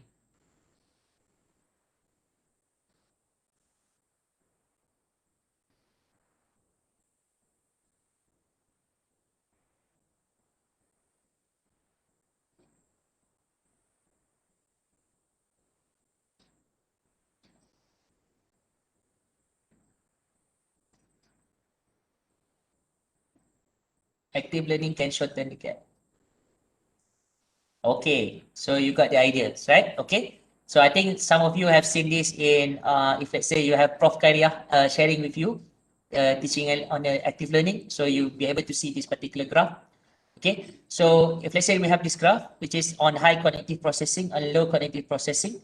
Okay, if when we started to do active learning, the non-academically inclined student and academically inclined student gaps can be shortened. Okay, you can close the gap between the academically inclined student as well as non-academically inclined student by making them active. If let's say we are making them passive, so you are actually widening the gaps. Okay, because only some of the students can get whatever that you're trying to say to them. But some of the students, they need time to process. They need time to think. They need time to discuss. They need time to interact with each other. Only then they be able to make sense. Like macam, oh, baru dia tahu. Okay. So kalau only then we give lectures to them straight away. So only those top students, academically inclined students will be able to get whatever that we try to say to them. But we are not making the non-academically inclined student to learn. So this is the needs for the engaged students. Okay, a little bit on the cooperative learning. Cooperative learning is actually one way of doing team-based learning. We call it team-based learning. And there is a principles in order for us to make sure that the students be able to achieve what we call as teamwork punya skill. Okay, so dia punya in order for us to bring the team to become cooperative group and higher cooperative group, we need to follow certain kind of principles just to make sure that the students be able to achieve these particular skills. For example, if let's say you just make the students, combine them, making them as a team, 1, 2, 3, 4 students as a team, okay, give them, okay, there is an online team work that you have to do. You give them the work in week 4, for example, and you ask to submit them in week 14. When do you think that they will actually attempt the group work?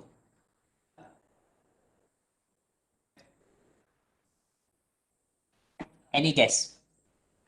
If let's say you give them group work in week 4, and then you ask them to submit in week 14, when do you think that the student will be doing it? Week 13 is considered the best. Otherwise, they will do it the night before. The night before or 2 days before. So that is how a typical so-called teamwork activities. But that is not considered as teamwork. That is what we call as pseudo group. Pseudo group means that maybe only one member who are doing it and everybody is just piggy ride. Maksudnya free riding on that particular member. So that is what we call as pseudo group. Or maybe every team members is actually they are actually, okay, I give my parts, I give my contribution. So what happened is that it's just as divide and compile. Okay, it is a divide and compile activity. So it's just become a traditional group. It never become a cooperative group and high performing cooperative group. So that is why the reason, if you can see right now at the workplace, it is very difficult for us to acquire teamwork. Okay, it is very difficult for us to acquire teamwork because everybody is like they can do best on their own as a silo, but when they start to work as a team, they cannot work with each other. Especially us, the lecturers. I think the lecturers is among the job, one of the job yang sangat silo. So sometimes it's very funny, okay? Very funny things is that we encourage teamwork, but among ourselves, we do not show the teamwork among ourselves. So that is one bad example lah, that we need to actually had to get out from this. Okay. So how do we make sure that we don't have pseudo group? Okay. The first thing when we do this particular project, when we give any kind of assignments or project to our students or task to our students, it need to be complex enough. Okay.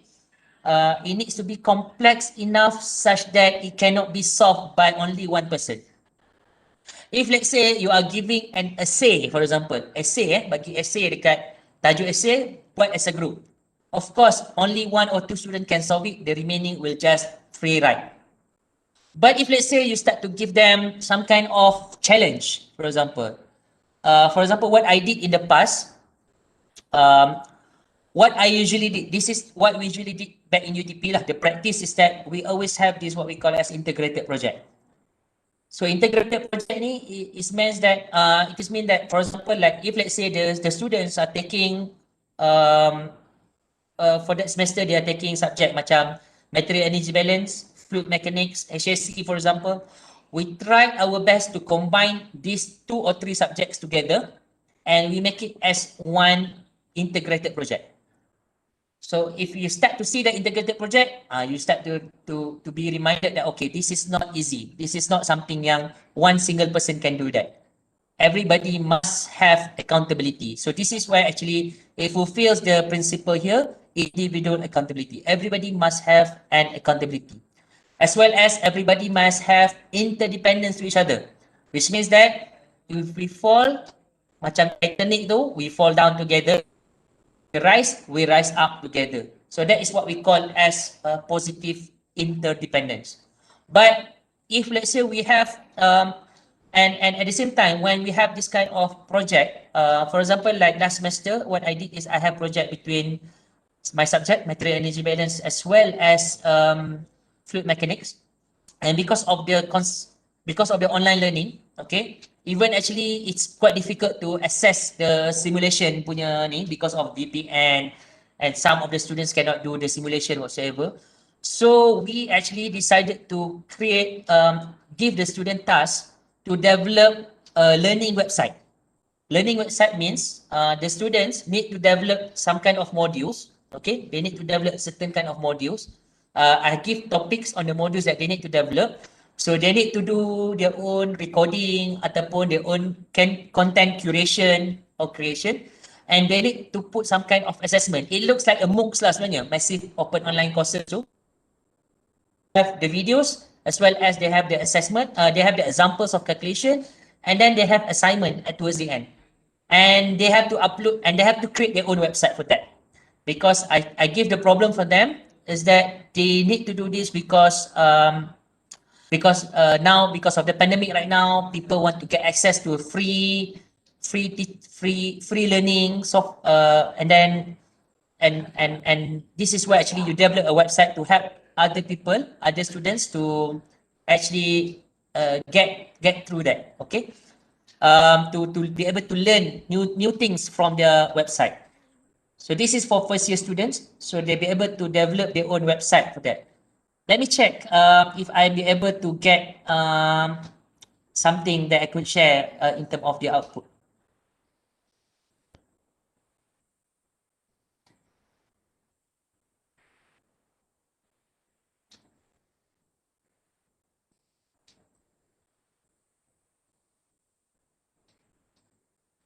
Wait, for a while, I'm looking for the website that they have shared with me last year.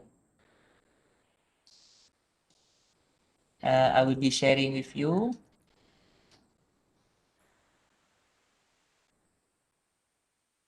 Sebab apa, email lama tak dapat nak tunjuk lah kan. Email dah tak ada yang lama. So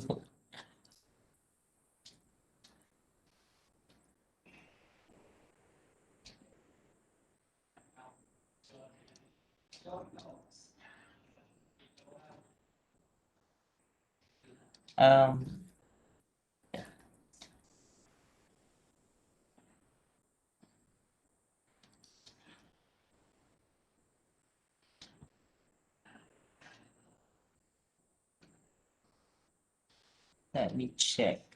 Kat mana dah?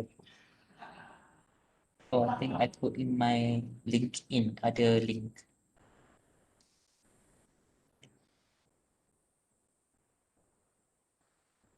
Wait for a while, eh?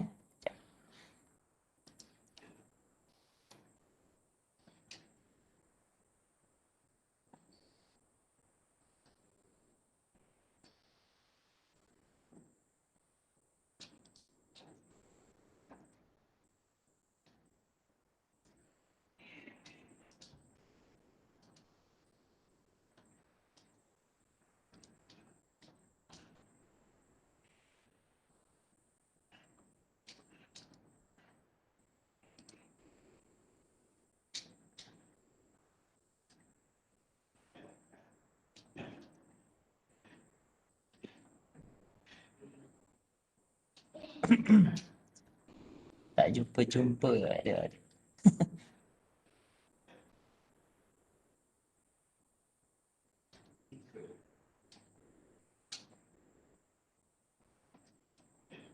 Okay. Okay.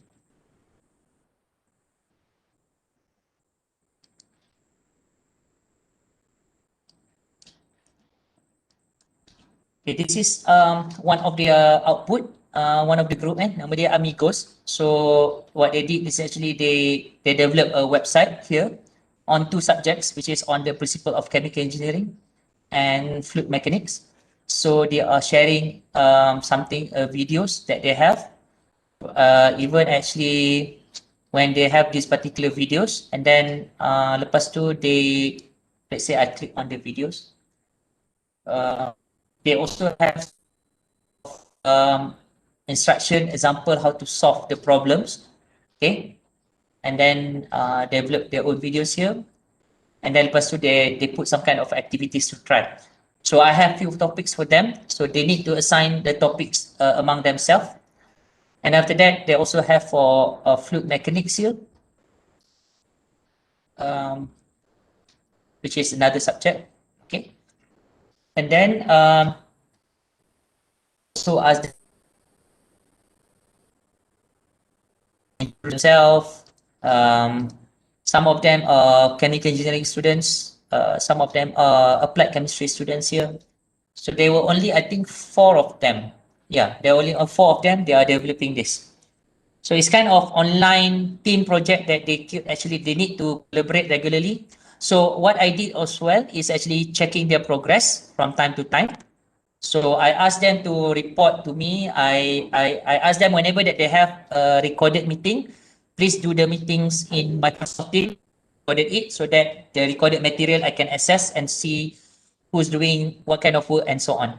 So that is one kind of example of what do you call that? Project that I give to the students during these online activities. Okay.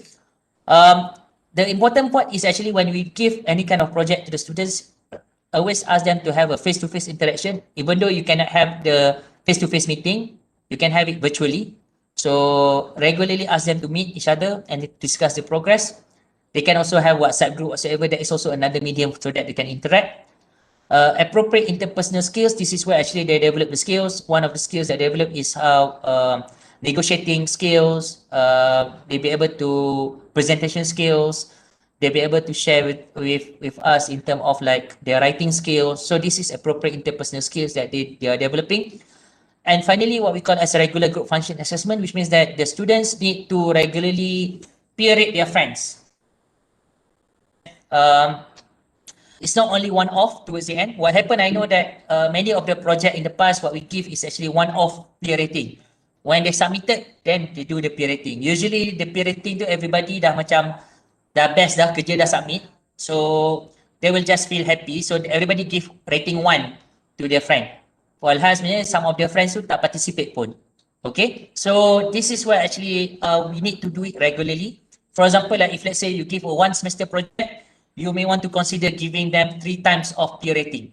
Okay, so how do I do the peer rate the students? Okay, but before that, we should have a look at this Kubler-Ross grief cycle ni sebenarnya, because this is also what the students are facing when they are doing some kind of project. We give them a macam satu benda baru, a problem for them, and then they need to solve.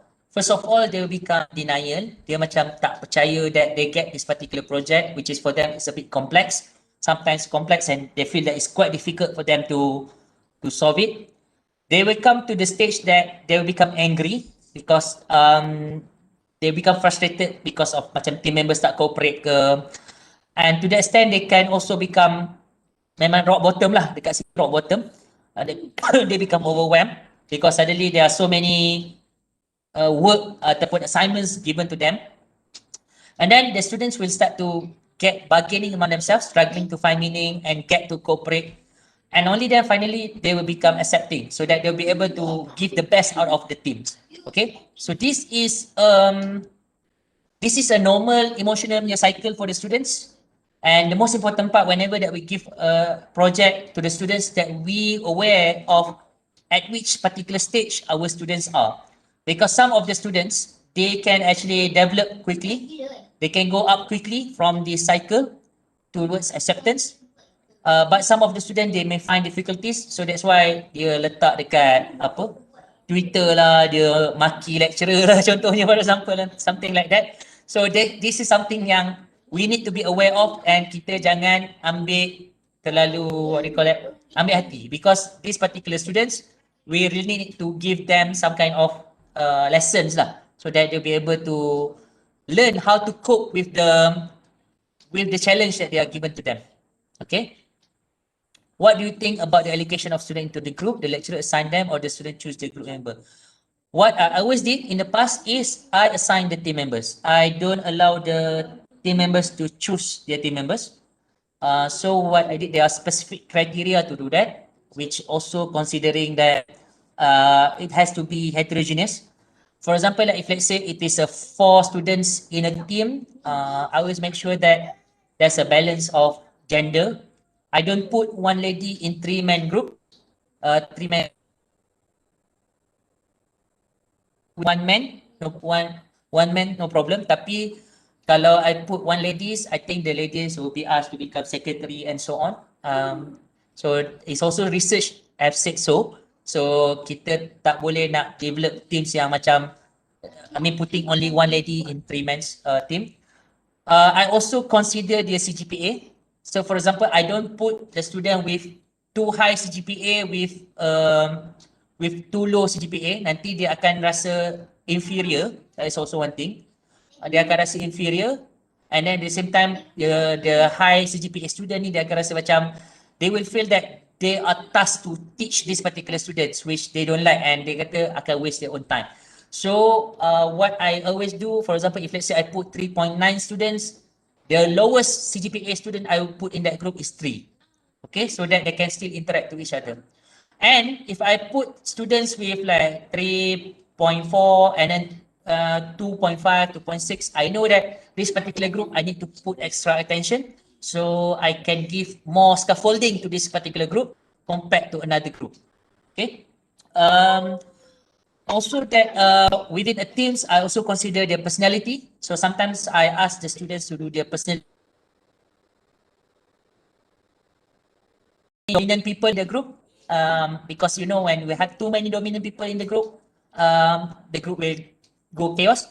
At the same time, I would not put the student who are actually too quiet in one group, because everybody would not talk to each other and everybody will be doing their own work. So these are some things that I consider in when I forming some kind of teams. And the students, of course, they will go through this kind of emotional cycle. So what you have to do is to make sure that the students are coping well with it, and we facilitate throughout the problem. Because if we keep talking to them, motivating them, I think that will allow them to reach a higher level so that they can become better in solving a complex problem and so on. Okay, so this is Kubler-Ross grief cycle. So when I talk about peer rating, okay, peer rating ni is actually is to carry out to rate the performance, not academic ability. So we have to remind our student as well about that. It's about the progress that they put in, not because of their academic ability. Dia ni pandai ke tak pandai.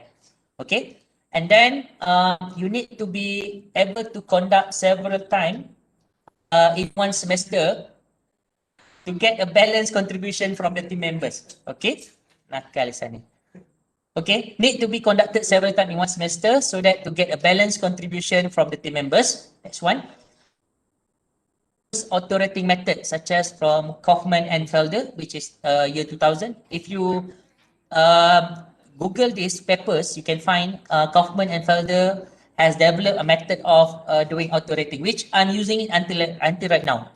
Okay, because what I did is I use this particular this particular rubric. So instead of I ask the student to give numbers to their teammates, okay, I ask them to only give this rating to themselves and to their teammates. For example, like are they excellent? So they will just write down they are excellent, or they are very good, ataupun they ni satisfactory based on the description that I put here. So when it comes to me, only then I convert it into numbers. So when I convert into numbers, and then whenever that I give the group mark, for example, like 80, the group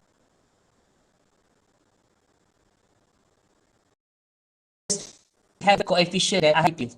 Some of the students may end up got 84. Some of the students may only end up got 70 because they are not participating well in the team. Okay, so this is and then I average it out lah. If let's say the project is 3 to 4 times, the project is one semester long. Sorry, 1 semester long. So I will average out the peer rating that is being given by the friends throughout the semester. Okay, so this is one of the good way of do the peer rating, and I've been using it since for the past 5 years. And it did well in terms of me assessing the students effectively lah, as a team. Okay, I use this particular rubric. You can actually Google that papers and you can find from Kaufman and Felder about auto rating. Okay, so this is some kind of framework that I've been using even in the past, and I think it still works as well right now, even in it is online. So the preparation as a team that we did for cooperative learning, I call it as a flipped cooperative learning, because before the semester starts, I always ask the students to actually do some kind of personality profiling. Okay, so I can do profiling for them. I can ask them to do personality learning style profiling, and then because this is online, then I have to resort doing some kind of mini team building. Usually I always book a hall and we did the team building over there for the course. And this is usually conducted for 2 or 3 courses, because what happened back in UTP is that for one semester, the students are actually, if let's say they were given to team A, 4 to 5 of them in team A for this subject, they will also be in the same team for the other subject within the same department. So the students are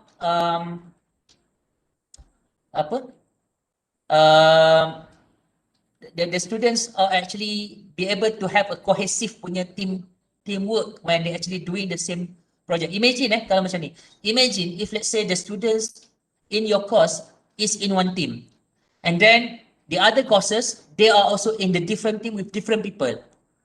Imagine the time that they need to spend in order for them to discuss about the assignments given by your project, as well as assignments given or project given by different courses.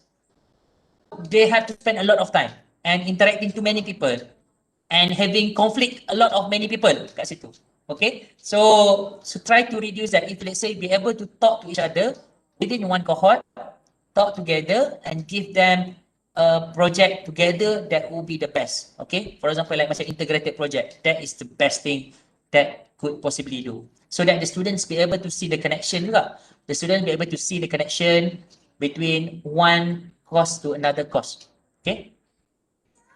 Do you give any marks to students who did not participate in the assignment report? No, I didn't, because when from peer rating here, if let's say the student no show, there is no participation at all, which means did not come at all, so it's a 0 mark. Okay, but of course you need to validate and verify first with the students. Okay. And then what I did as well is actually intermittent activities in the semester is actually we got the peer rating and feedback session.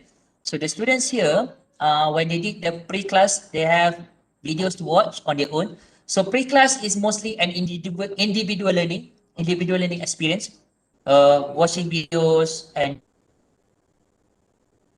studies reading, for example. When they have some kind of problem, try to solve in advance on their own. But when they come into the class, so this is a recap session. When they come into the class, I will do a lot of it team-based activities. Team-based activities such that they need to have concept tests, think pressure activities, and then I have a more complex activities such as problem solving via jigsaw, teams game tournament, other worksheets they need to do, all this kind of thing. Of course, there are some limitation when you are doing it as an online activities, but this could be emulated by giving them certain, for example, like open-ended group activities too could also be done. And towards the end, I asked the students to do the reflection. So reflection is always done not on daily basis, but it is on weekly basis. So this is some kind of framework that usually we stick when we deliver this kind of flipped and cooperative learning. So it is an individual learning, asynchronous, and then when they come into a team, they will do it in the class. Okay. Okay. So this is 10. I have few more slides to share with you, but I would like to ask you about assessment. I do not have much slides on assessment because I'll be sharing a lot more on assessment by next week. Okay, so can you please share with me? Let me bring back to the Mentimeter. Okay, how do we assess our students online? At least I can have some preempt information that what you did or what you feel that we should be doing for online assessment. So go to menti.com and use code 6857943. Then you can share with me as well, how do we assess our students online?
So we have here assignments, quizzes, e-learning tools, online quizzes and tests, live presentation with rubric as a guide. What else?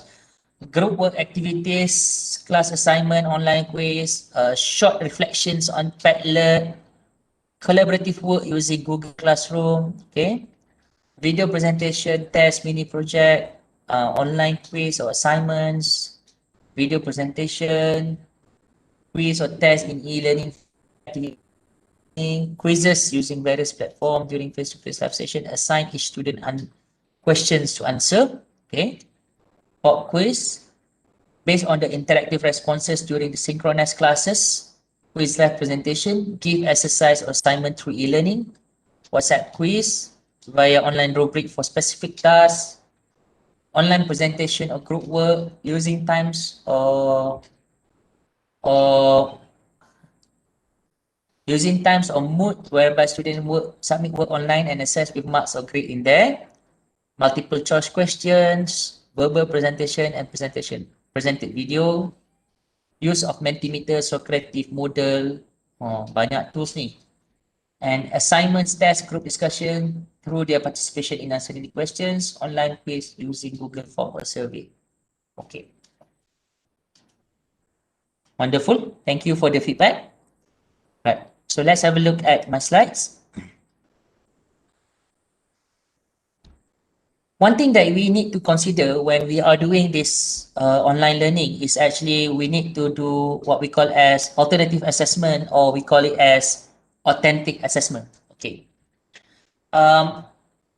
We cannot simply rely to just macam, that for example like textbook, for example textbook hard copy and then we PDF kan, it becomes a digital textbook, for example. Those are not the practice that we want to do, even for assessment. Something that when we go for online learning, it's not simply like, okay, before this is actually a test one, which is you need to give 2 hours to answer it. Now I'm going to give 2 hours to answer it online. So this is the problem where we started to question about the integrity.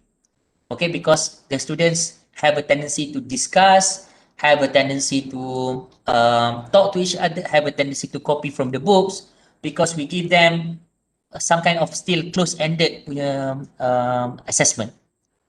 But when we start to give an alternative assessment, it is beyond the traditional book written examinations. Okay, if let's say we keep been giving like them, for example, like, okay, do the same questions and what we did in the physical classes, and we do it online, it is defeating the purpose of actually why we are doing it online.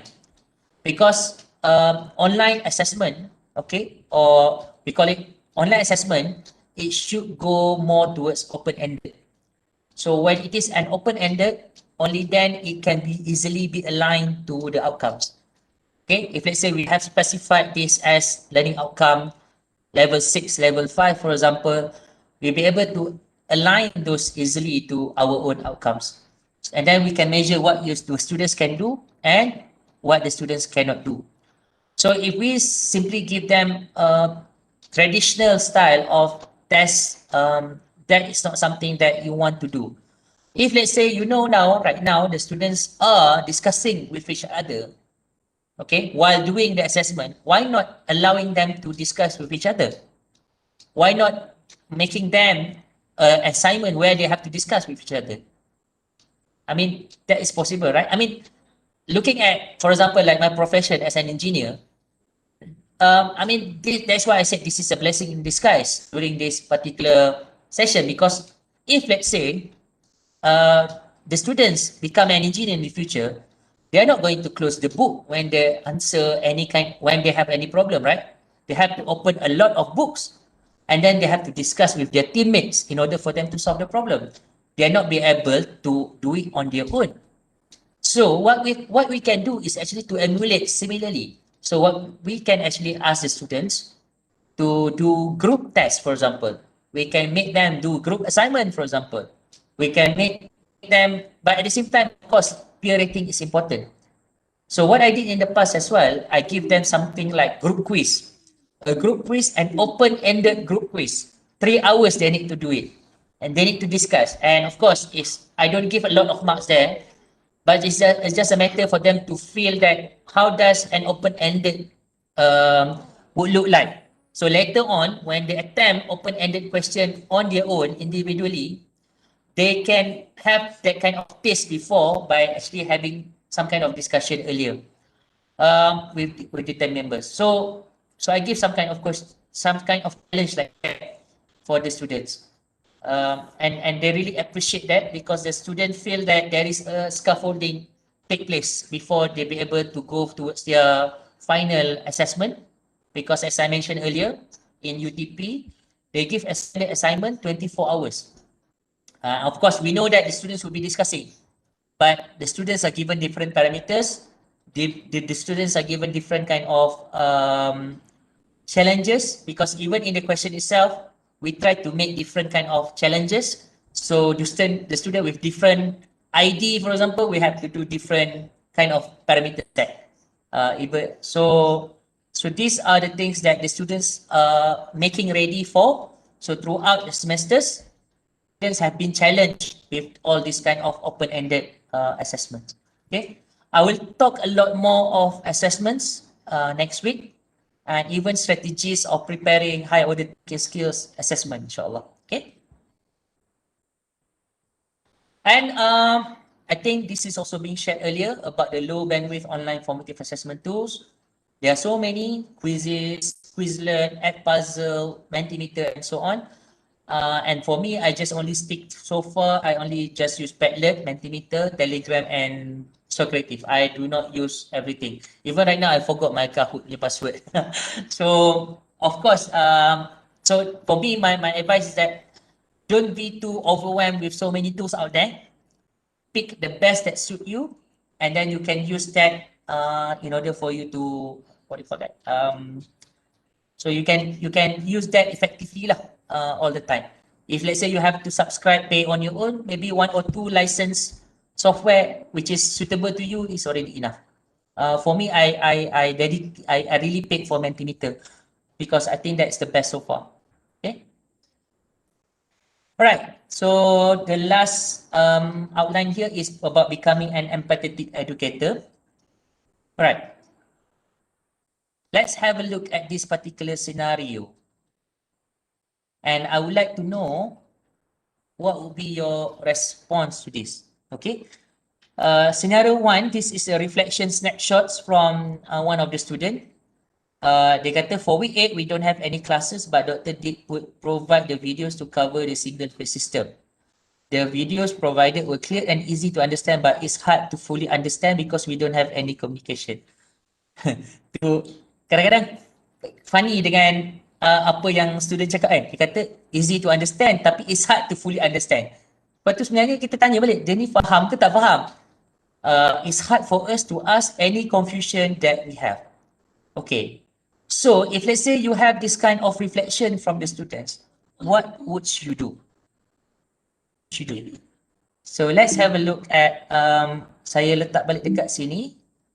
Dekat I think you can comment dekat sini lah instead of I go to Mentimeter. You can comment in the chat section. It's easier.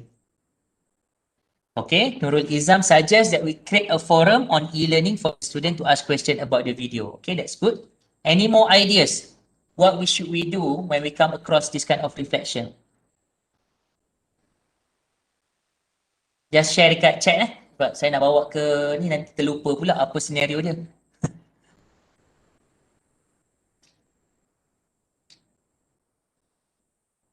Any more ideas? Any more ideas what we should do? Boleh tulis dekat chat. For week 8, we don't have any classes. Lepas tu dia ada video, tapi dia kata macam easy to understand video, tapi tak dapat fully understand. Jadi it's hard for us to ask any confusion that we have. Okay, create upload video the voice on voice track. Student can ask question at any point of the video. Okay. Find out who are having this problem and help this group. Okay. Any more ideas? I have 6 scenarios to share with you after this. WhatsApp on Telegram. Oh, chat. Maksudnya, which means that the students can ask on Telegram and you can actually communicate to each other, right? Okay.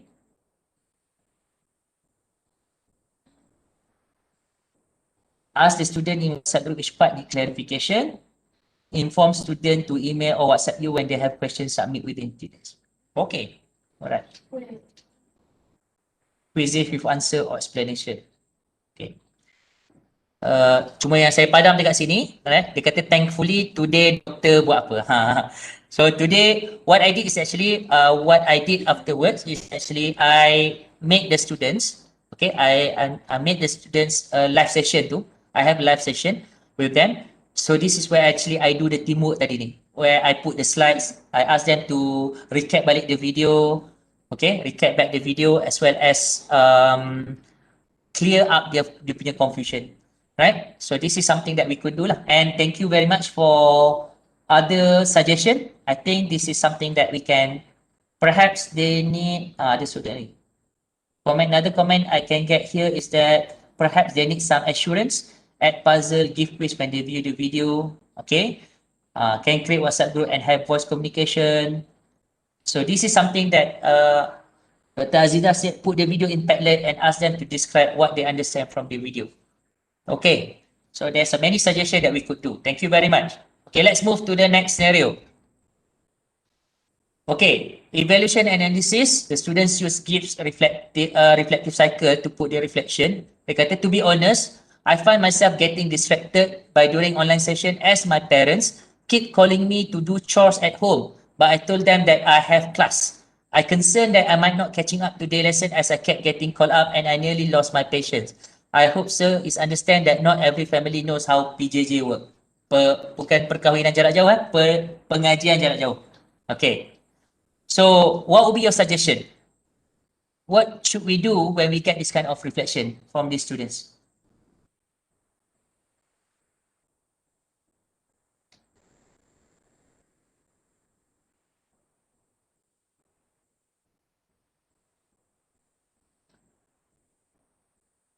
Provide materials that can be accessed synchronously, okay? Having recorded video for later viewing, okay? Having a video recorded, okay?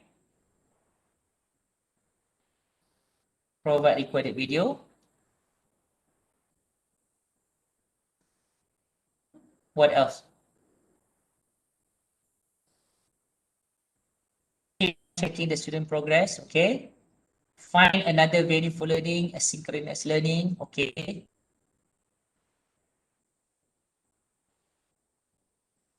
This is what I like about reflection, about asking students right reflection, because I really know what are their problems that I need to address. Real record live discussion session, okay? All right. So these are the things that back up with asynchronous lesson, okay? We allow flexibility in time to view videos, complete tests or quizzes. I have a very empathetic lecturers around. Thank you very much. Empathetic participants. Okay, so what we have to do, in my case here, I actually, of course, I message the students. I ask the students what are the problems that he is facing or he is facing, and then I ask him about how could I help him to make sure that he can cope. And then he said the videos that I provided to him is good, so that he can access later. And then after that, he got some kind of, he also, as you suggested, I have a recorded live session when there is a discussion, then I have it recorded so the students can see how the progress going on. And then I somehow motivate him lah. That's also could be done. And then keep actually checking on him. I think that's also I did in the past. Keep checking on him. So that he could feel that my presence. I think that's also important that what I did with him. Okay.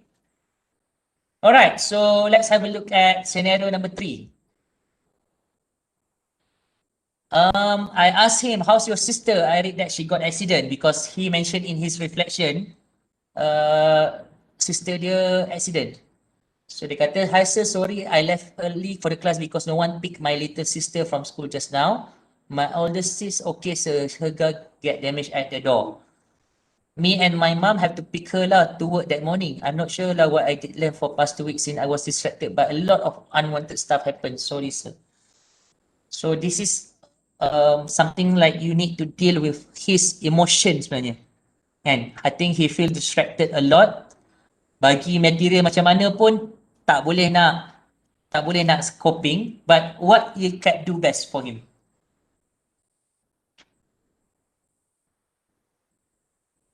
What should be replied to him?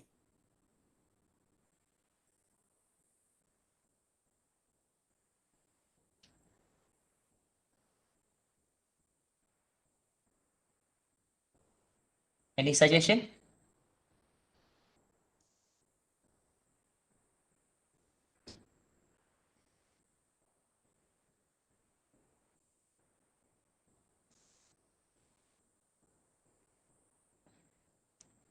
because I think the students here, he has problem with past 2 weeks since I was distracted by a lot of unwanted stuff. Okay. Reassure, provide the reading material, video recording, some related questions to answer. Okay. I think assuring him is very important. Element sense of belonging, please do not hesitate to ask anything about the lesson or anything that you understand. I think I like that. Ask if we can do anything to help. Provide help where possible. Probably ask him to relax and deal with the things that he has to deal with, and probably have a one-to-one session with him later to go through the study materials. It's very good. Tell the student not to worry and meet the lecturer online if individual coaching if needed. Very good, Prof. Moral support, some check-ins with him, then slowly guiding to course materials. That's also very interesting, Dr. Anusha. Thank you very much for the feedback. Yeah, so these are the students who um, who are struggling, and then one-to-one session, personalized session. I think this is something that could be very well appreciated from the students himself. Okay, let's move to scenario number 4. Hi sir, sorry I won't be able to participate in today's activities. So the students supposed to go inside live session where they have a discussion, class, team-based activities. And then I asked him, why is that? He said, I am out of the campus right now, though thought I would be back in time, but I have delayed. So how do you respond to this particular student?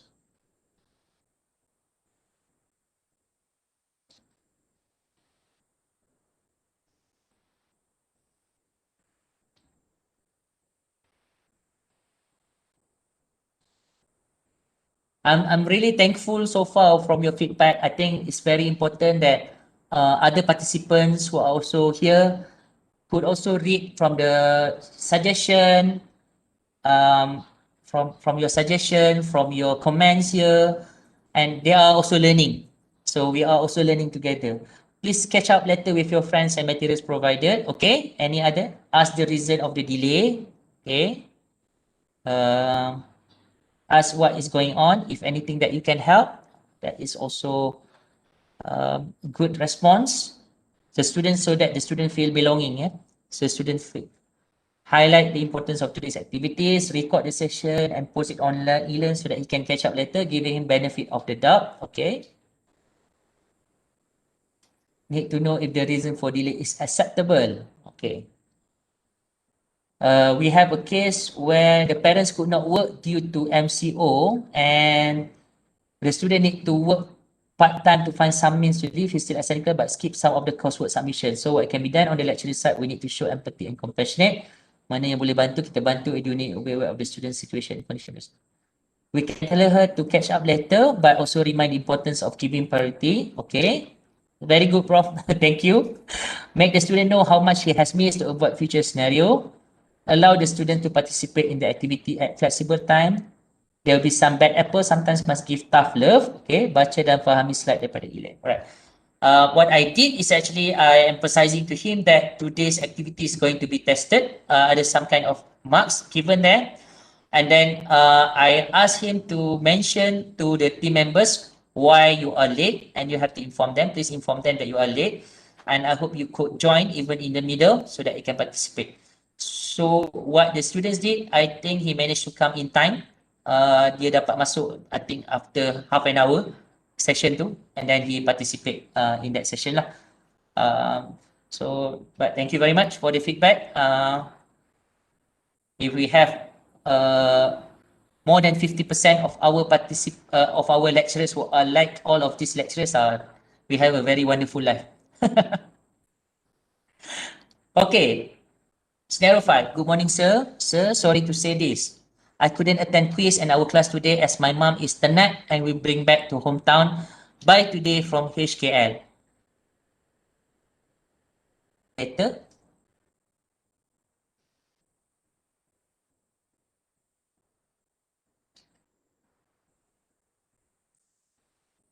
What would you do?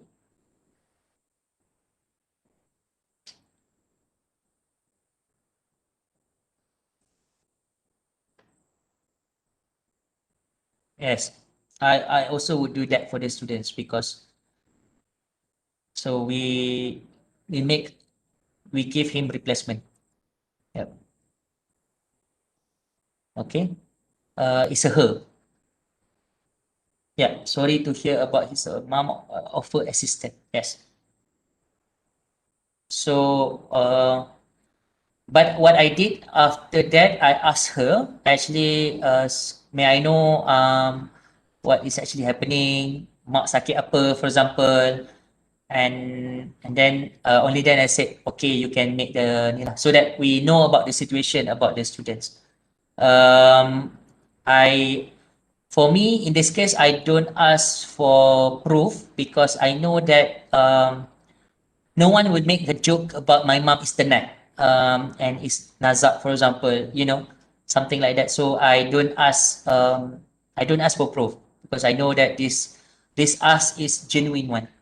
Okay. Give different question for the student. Yes, I make a replacement different quiz, even it is later. Okay, I'll bring you to scenario 6. Salam. This is after I got a feedback. Sorry, this is after a student who were given 3 hours, 3 hours test. Okay, 3 hours test, and she submitted, the same student, this one, only after an hour. And then I look at her submission and I send message to her. Salam, you are not be able to learn properly for this test, right? How's your mother? This is okay. She gave to me this message on Thursday, and she actually took the test on Tuesday. Okay. Sorry, she gave me Wednesday, ini Thursday. But then the test happened on Tuesday. Dan dia kata, wassalam doktor, I can adapt a bit.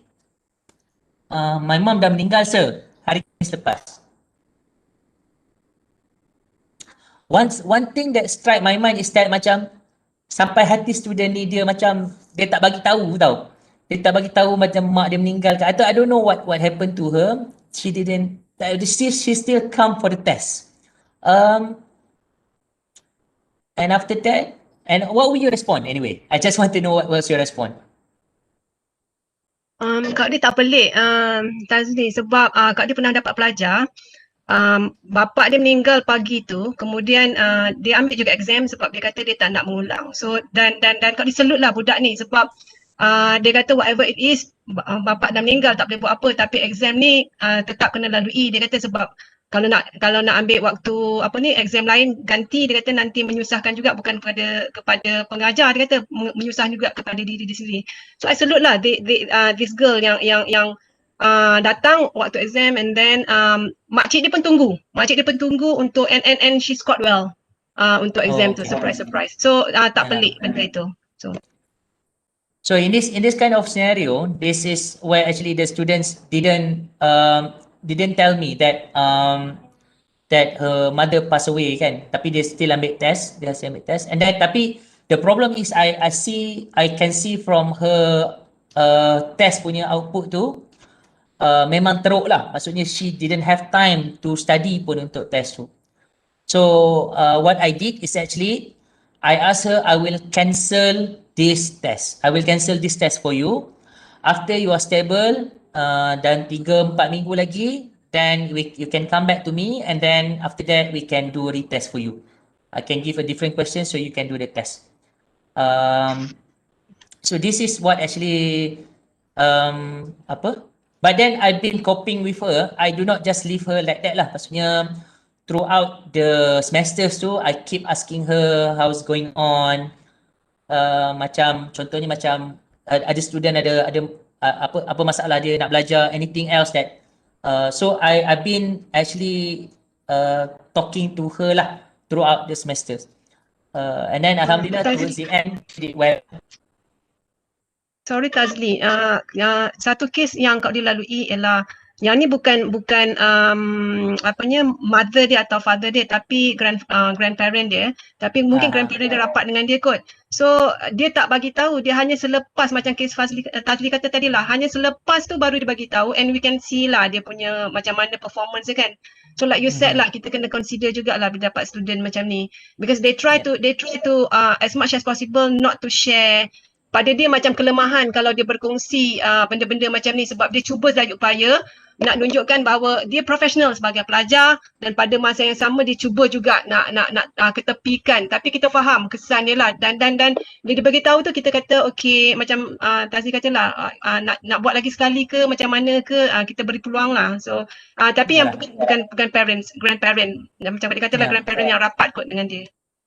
Itulah, in my case, even actually I advise her, do you want to consider deferring this semester? Contohnya kan, macamnya, because this student is not my student, she's actually applied chemistry student. Even actually applied chemistry punya lecturers pun dia tak cakap. And then, this is why I quickly alert other lecturers dekat department faculty applied chemistry who's teaching her as well, alert her mentor, and then this is, and then it's escalate quickly lah, maksudnya dia problem solve quickly lah, so that we monitor lah in term of that. But of course, I asked her to, when I asked her to defer, dia punya parents, family dia, siblings dia advise not to lah kan. But then towards the end she can cope lah, alhamdulillah lah. So that is actually the challenge that we face throughout our, of course some of the things that you said that whether this is something real or not, tapi when I think people, when we start to say about parents ni, I may ask later lah, I do not ask immediately. For example, like macam ada surat ke bukti ke, but I do not ask immediately. But this offer comfort to our students to make their feeling of our presence, even though it is just an online presence. Okay. Alright. So in order for us to become an empathetic educator, macam saya cakap tadi, there's one thing that we have to do is to reduce the frequency of the assignments. Okay. Not to do the assignments, not to do the assignments all the time. Macam too many assignments. If let's say you can have one learning outcome, one assignment, that is good enough. Okay. Each assignment's duration need to be considerably decided. Is also one thing that you have to consider. Okay, so that it doesn't have to be too short, too quick. And another thing is that we avoid unplanned assessment at all costs. Maksudnya kadang-kadang kita rasa macam tak cukup lah coursework mark, terus bagi assignment kat student. I think that is unfair lah. Okay, so we need to avoid unplanned assessment at all costs. And as I mentioned earlier, talk to your colleagues who teach the same students so the assignments given do not overlap. Consider integrated project and monitor the students' progress when giving group project weekly, as well as more scaffolding than usual. Okay, so the students need more scaffolding because they are not in front of you. So you need to provide them with some kind of helps and guidance most of the time, more scaffolding than usual. Okay, can I ask you to share with me, because this is already an end, before I put up for another question session, writing down your own reflections about the, sorry, I will skip this one. Okay, just share with me your reflection with regards to session today. So, what have you learned today? What do you feel for today's session? Maybe you can write it down. Prof Karim, saya ingat saya berhenti awal, rupanya sampai pukul 1 juga, Prof.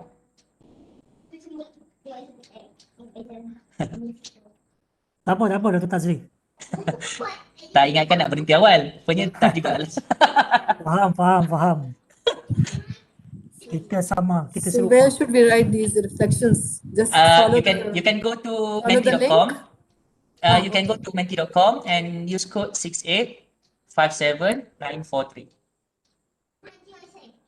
The same code tadi kan? Sama Same code. code. Sama code.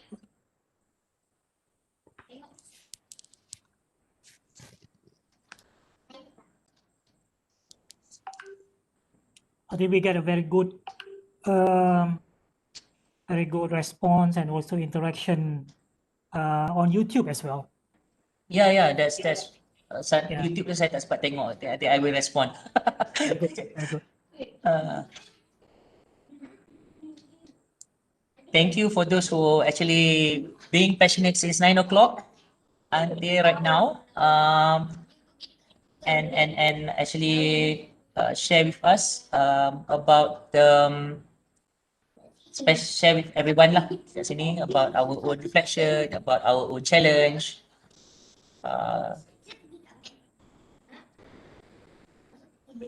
Jangan malas dan celas. There are already many lecturers who are empathetic to the in the Babila. Yes, that's very true. There are many lecturers, many participants here who are very empathetic. Re-energize my passions on teaching. Okay, I learned a lot, especially about empathy, which we always forget about it since we have a lot of workloads and sometimes under pressure. Learn to be more compassionate. We're dealing with everyone, please do a reflection together. I think this is a good exercise for us to synthesize what we have learned throughout the session today.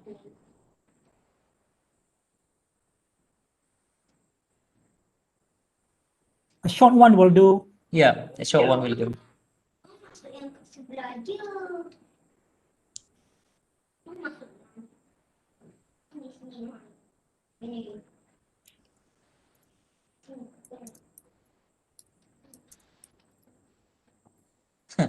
Tidak perlu terlalu empathetic, nanti student naik docah.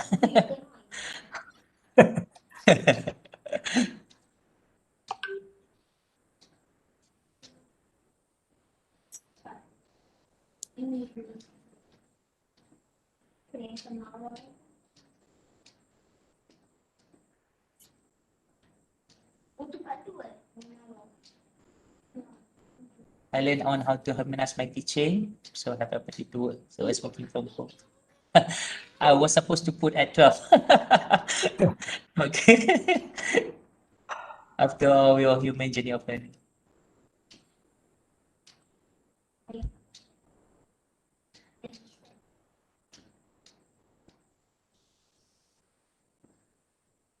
Karim dengan Dr. Tazli ni kalau dekat yang YouTube tu, kalau dah habis tengok balik, lepas tu ada komen kat situ, layan tak? Saya layan je. Okay. Sebab takut nak tanya lepas dah habis tengok balik YouTube tu. Yeah.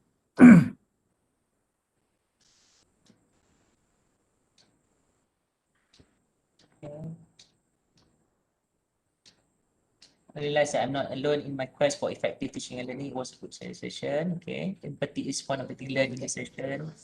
It was important, but should understand it was also important. I just realized we can break out session and educator also, mother also student. Yeah, breakout session in WebEx now is very flexible. Exactly macam Zoom. Betul. Memang USM subscribe, Prof? Yes, yeah.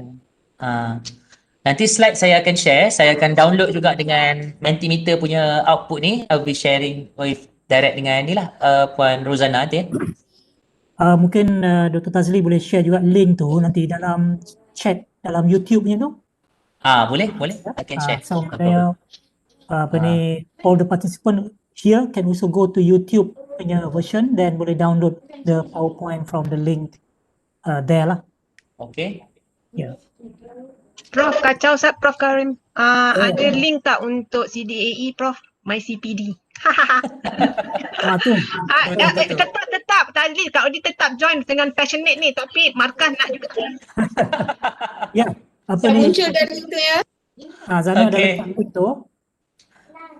So the link is for the feedback as well as for the CPD. So this link is only active for 20 minutes. So you can do that now also.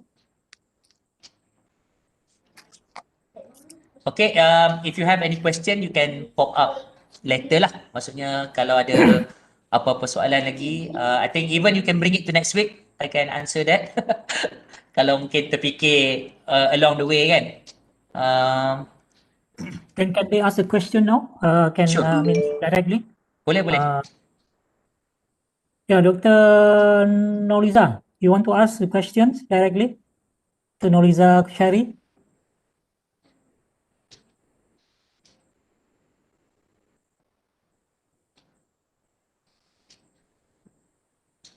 No, here. Okay. Atau sesiapa nak tanya soalan boleh? Siapa nak tanya soalan boleh, no problem. Yeah. You can write down the questions.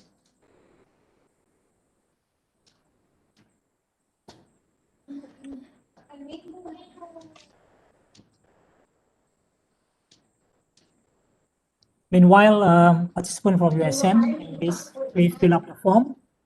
Yeah, to get the CPD point. Yeah.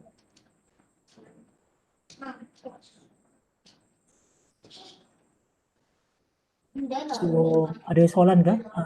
Tak ada soalan? Ada any question on the chat? On anything that shared before? Kalau tak ada, saya paskan pada Prof Karim lah, Prof. Okay. I think this is the end lah kot. So tapi just to let you know that I can bridge here lah. So kalau nak pergi kat YouTube ada tapi tak banyak content macam Prof Karim. ada dekat LinkedIn. I have my email there, tazli@unimap.edu.my. I'm very active on Facebook, I think. Very active. So this is my YouTube channel tadi. So that's all lah, Prof. I pass back to you. Okay, terima kasih banyak Dr. Tazli. Thank you so much for your sharing this morning. I think this topic is really very, very timely for all the academics. I wish more can listen to this. Hopefully they can watch the recording, because the mental health, mental well-being of our academics as well as our students are very, very important. It's not something that we can take very lightly. I think probably we have seen some cases lately. So it's a really real problem that we need to address in terms of being empathetic, yeah, the empathy aspect. I would like to invite if Dr. Sharin is here. Zafrin, sorry. Dr. Azidah, siapa? Dr. Azidah, are you here? Ya. Dr. Shafrin, Dr. Shafrin ke? Dr. Shafrin ke? Ada dia. Maybe nak jemput dia. If Dr. Shafrin can just say a few words from your from your expertise. She say something about add-on little bit.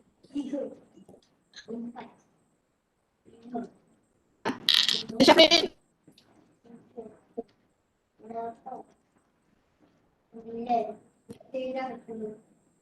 Dan leave lah. She has left. Okay, tak apa.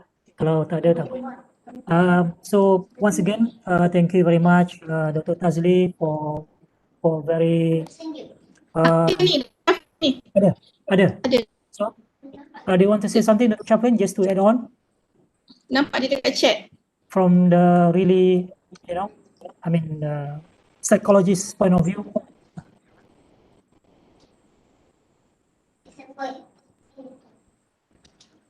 Oh, tak dengar. Dia cakap dia tak dengar. Kita tak dengar. Some reason. Okay. Okay, never mind. So, okay lah. Mari kita bersama-sama gunakan ikon di bawah, ikon reaction di bawah tu. Kita berikan tepukan kepada Dr. Tazli, ya. Okay. Kuat bunyi tu. Kuat bergemuruh bunyi. Okay, kita jumpa lagi Dr. Tazli next week, ya. Inshallah next week. Thank you to everyone. Join us again next week. CDAE will bring you a lot more interesting topics from various speakers, ya. Kita ada PBL, kita ada macam-macam, ya. Macam-macam ada, insyaAllah. So, alright. Thank you so much. Have a nice day. Thank Take you. care. Stay safe, everyone, ya. Okay, bye-bye. Assalamualaikum. Assalamualaikum semua. Kita jumpa lagi insyaAllah next week. Terima kasih Prof. Terima kasih Tazli. Thank you, Prof. Jual yang living ke Tazli? Jual yang living. Kak dia promote kan? Order dengan Tazli. Okay, terima kasih banyak tim CDAE dengan Tazli, dengan Prof Karim, dengan Azidah. Terima kasih. See you guys next week. Thank you. Bye-bye. Alright. Assalamualaikum. Bye. Thank you. Salam. Bye. 7. 8. 9.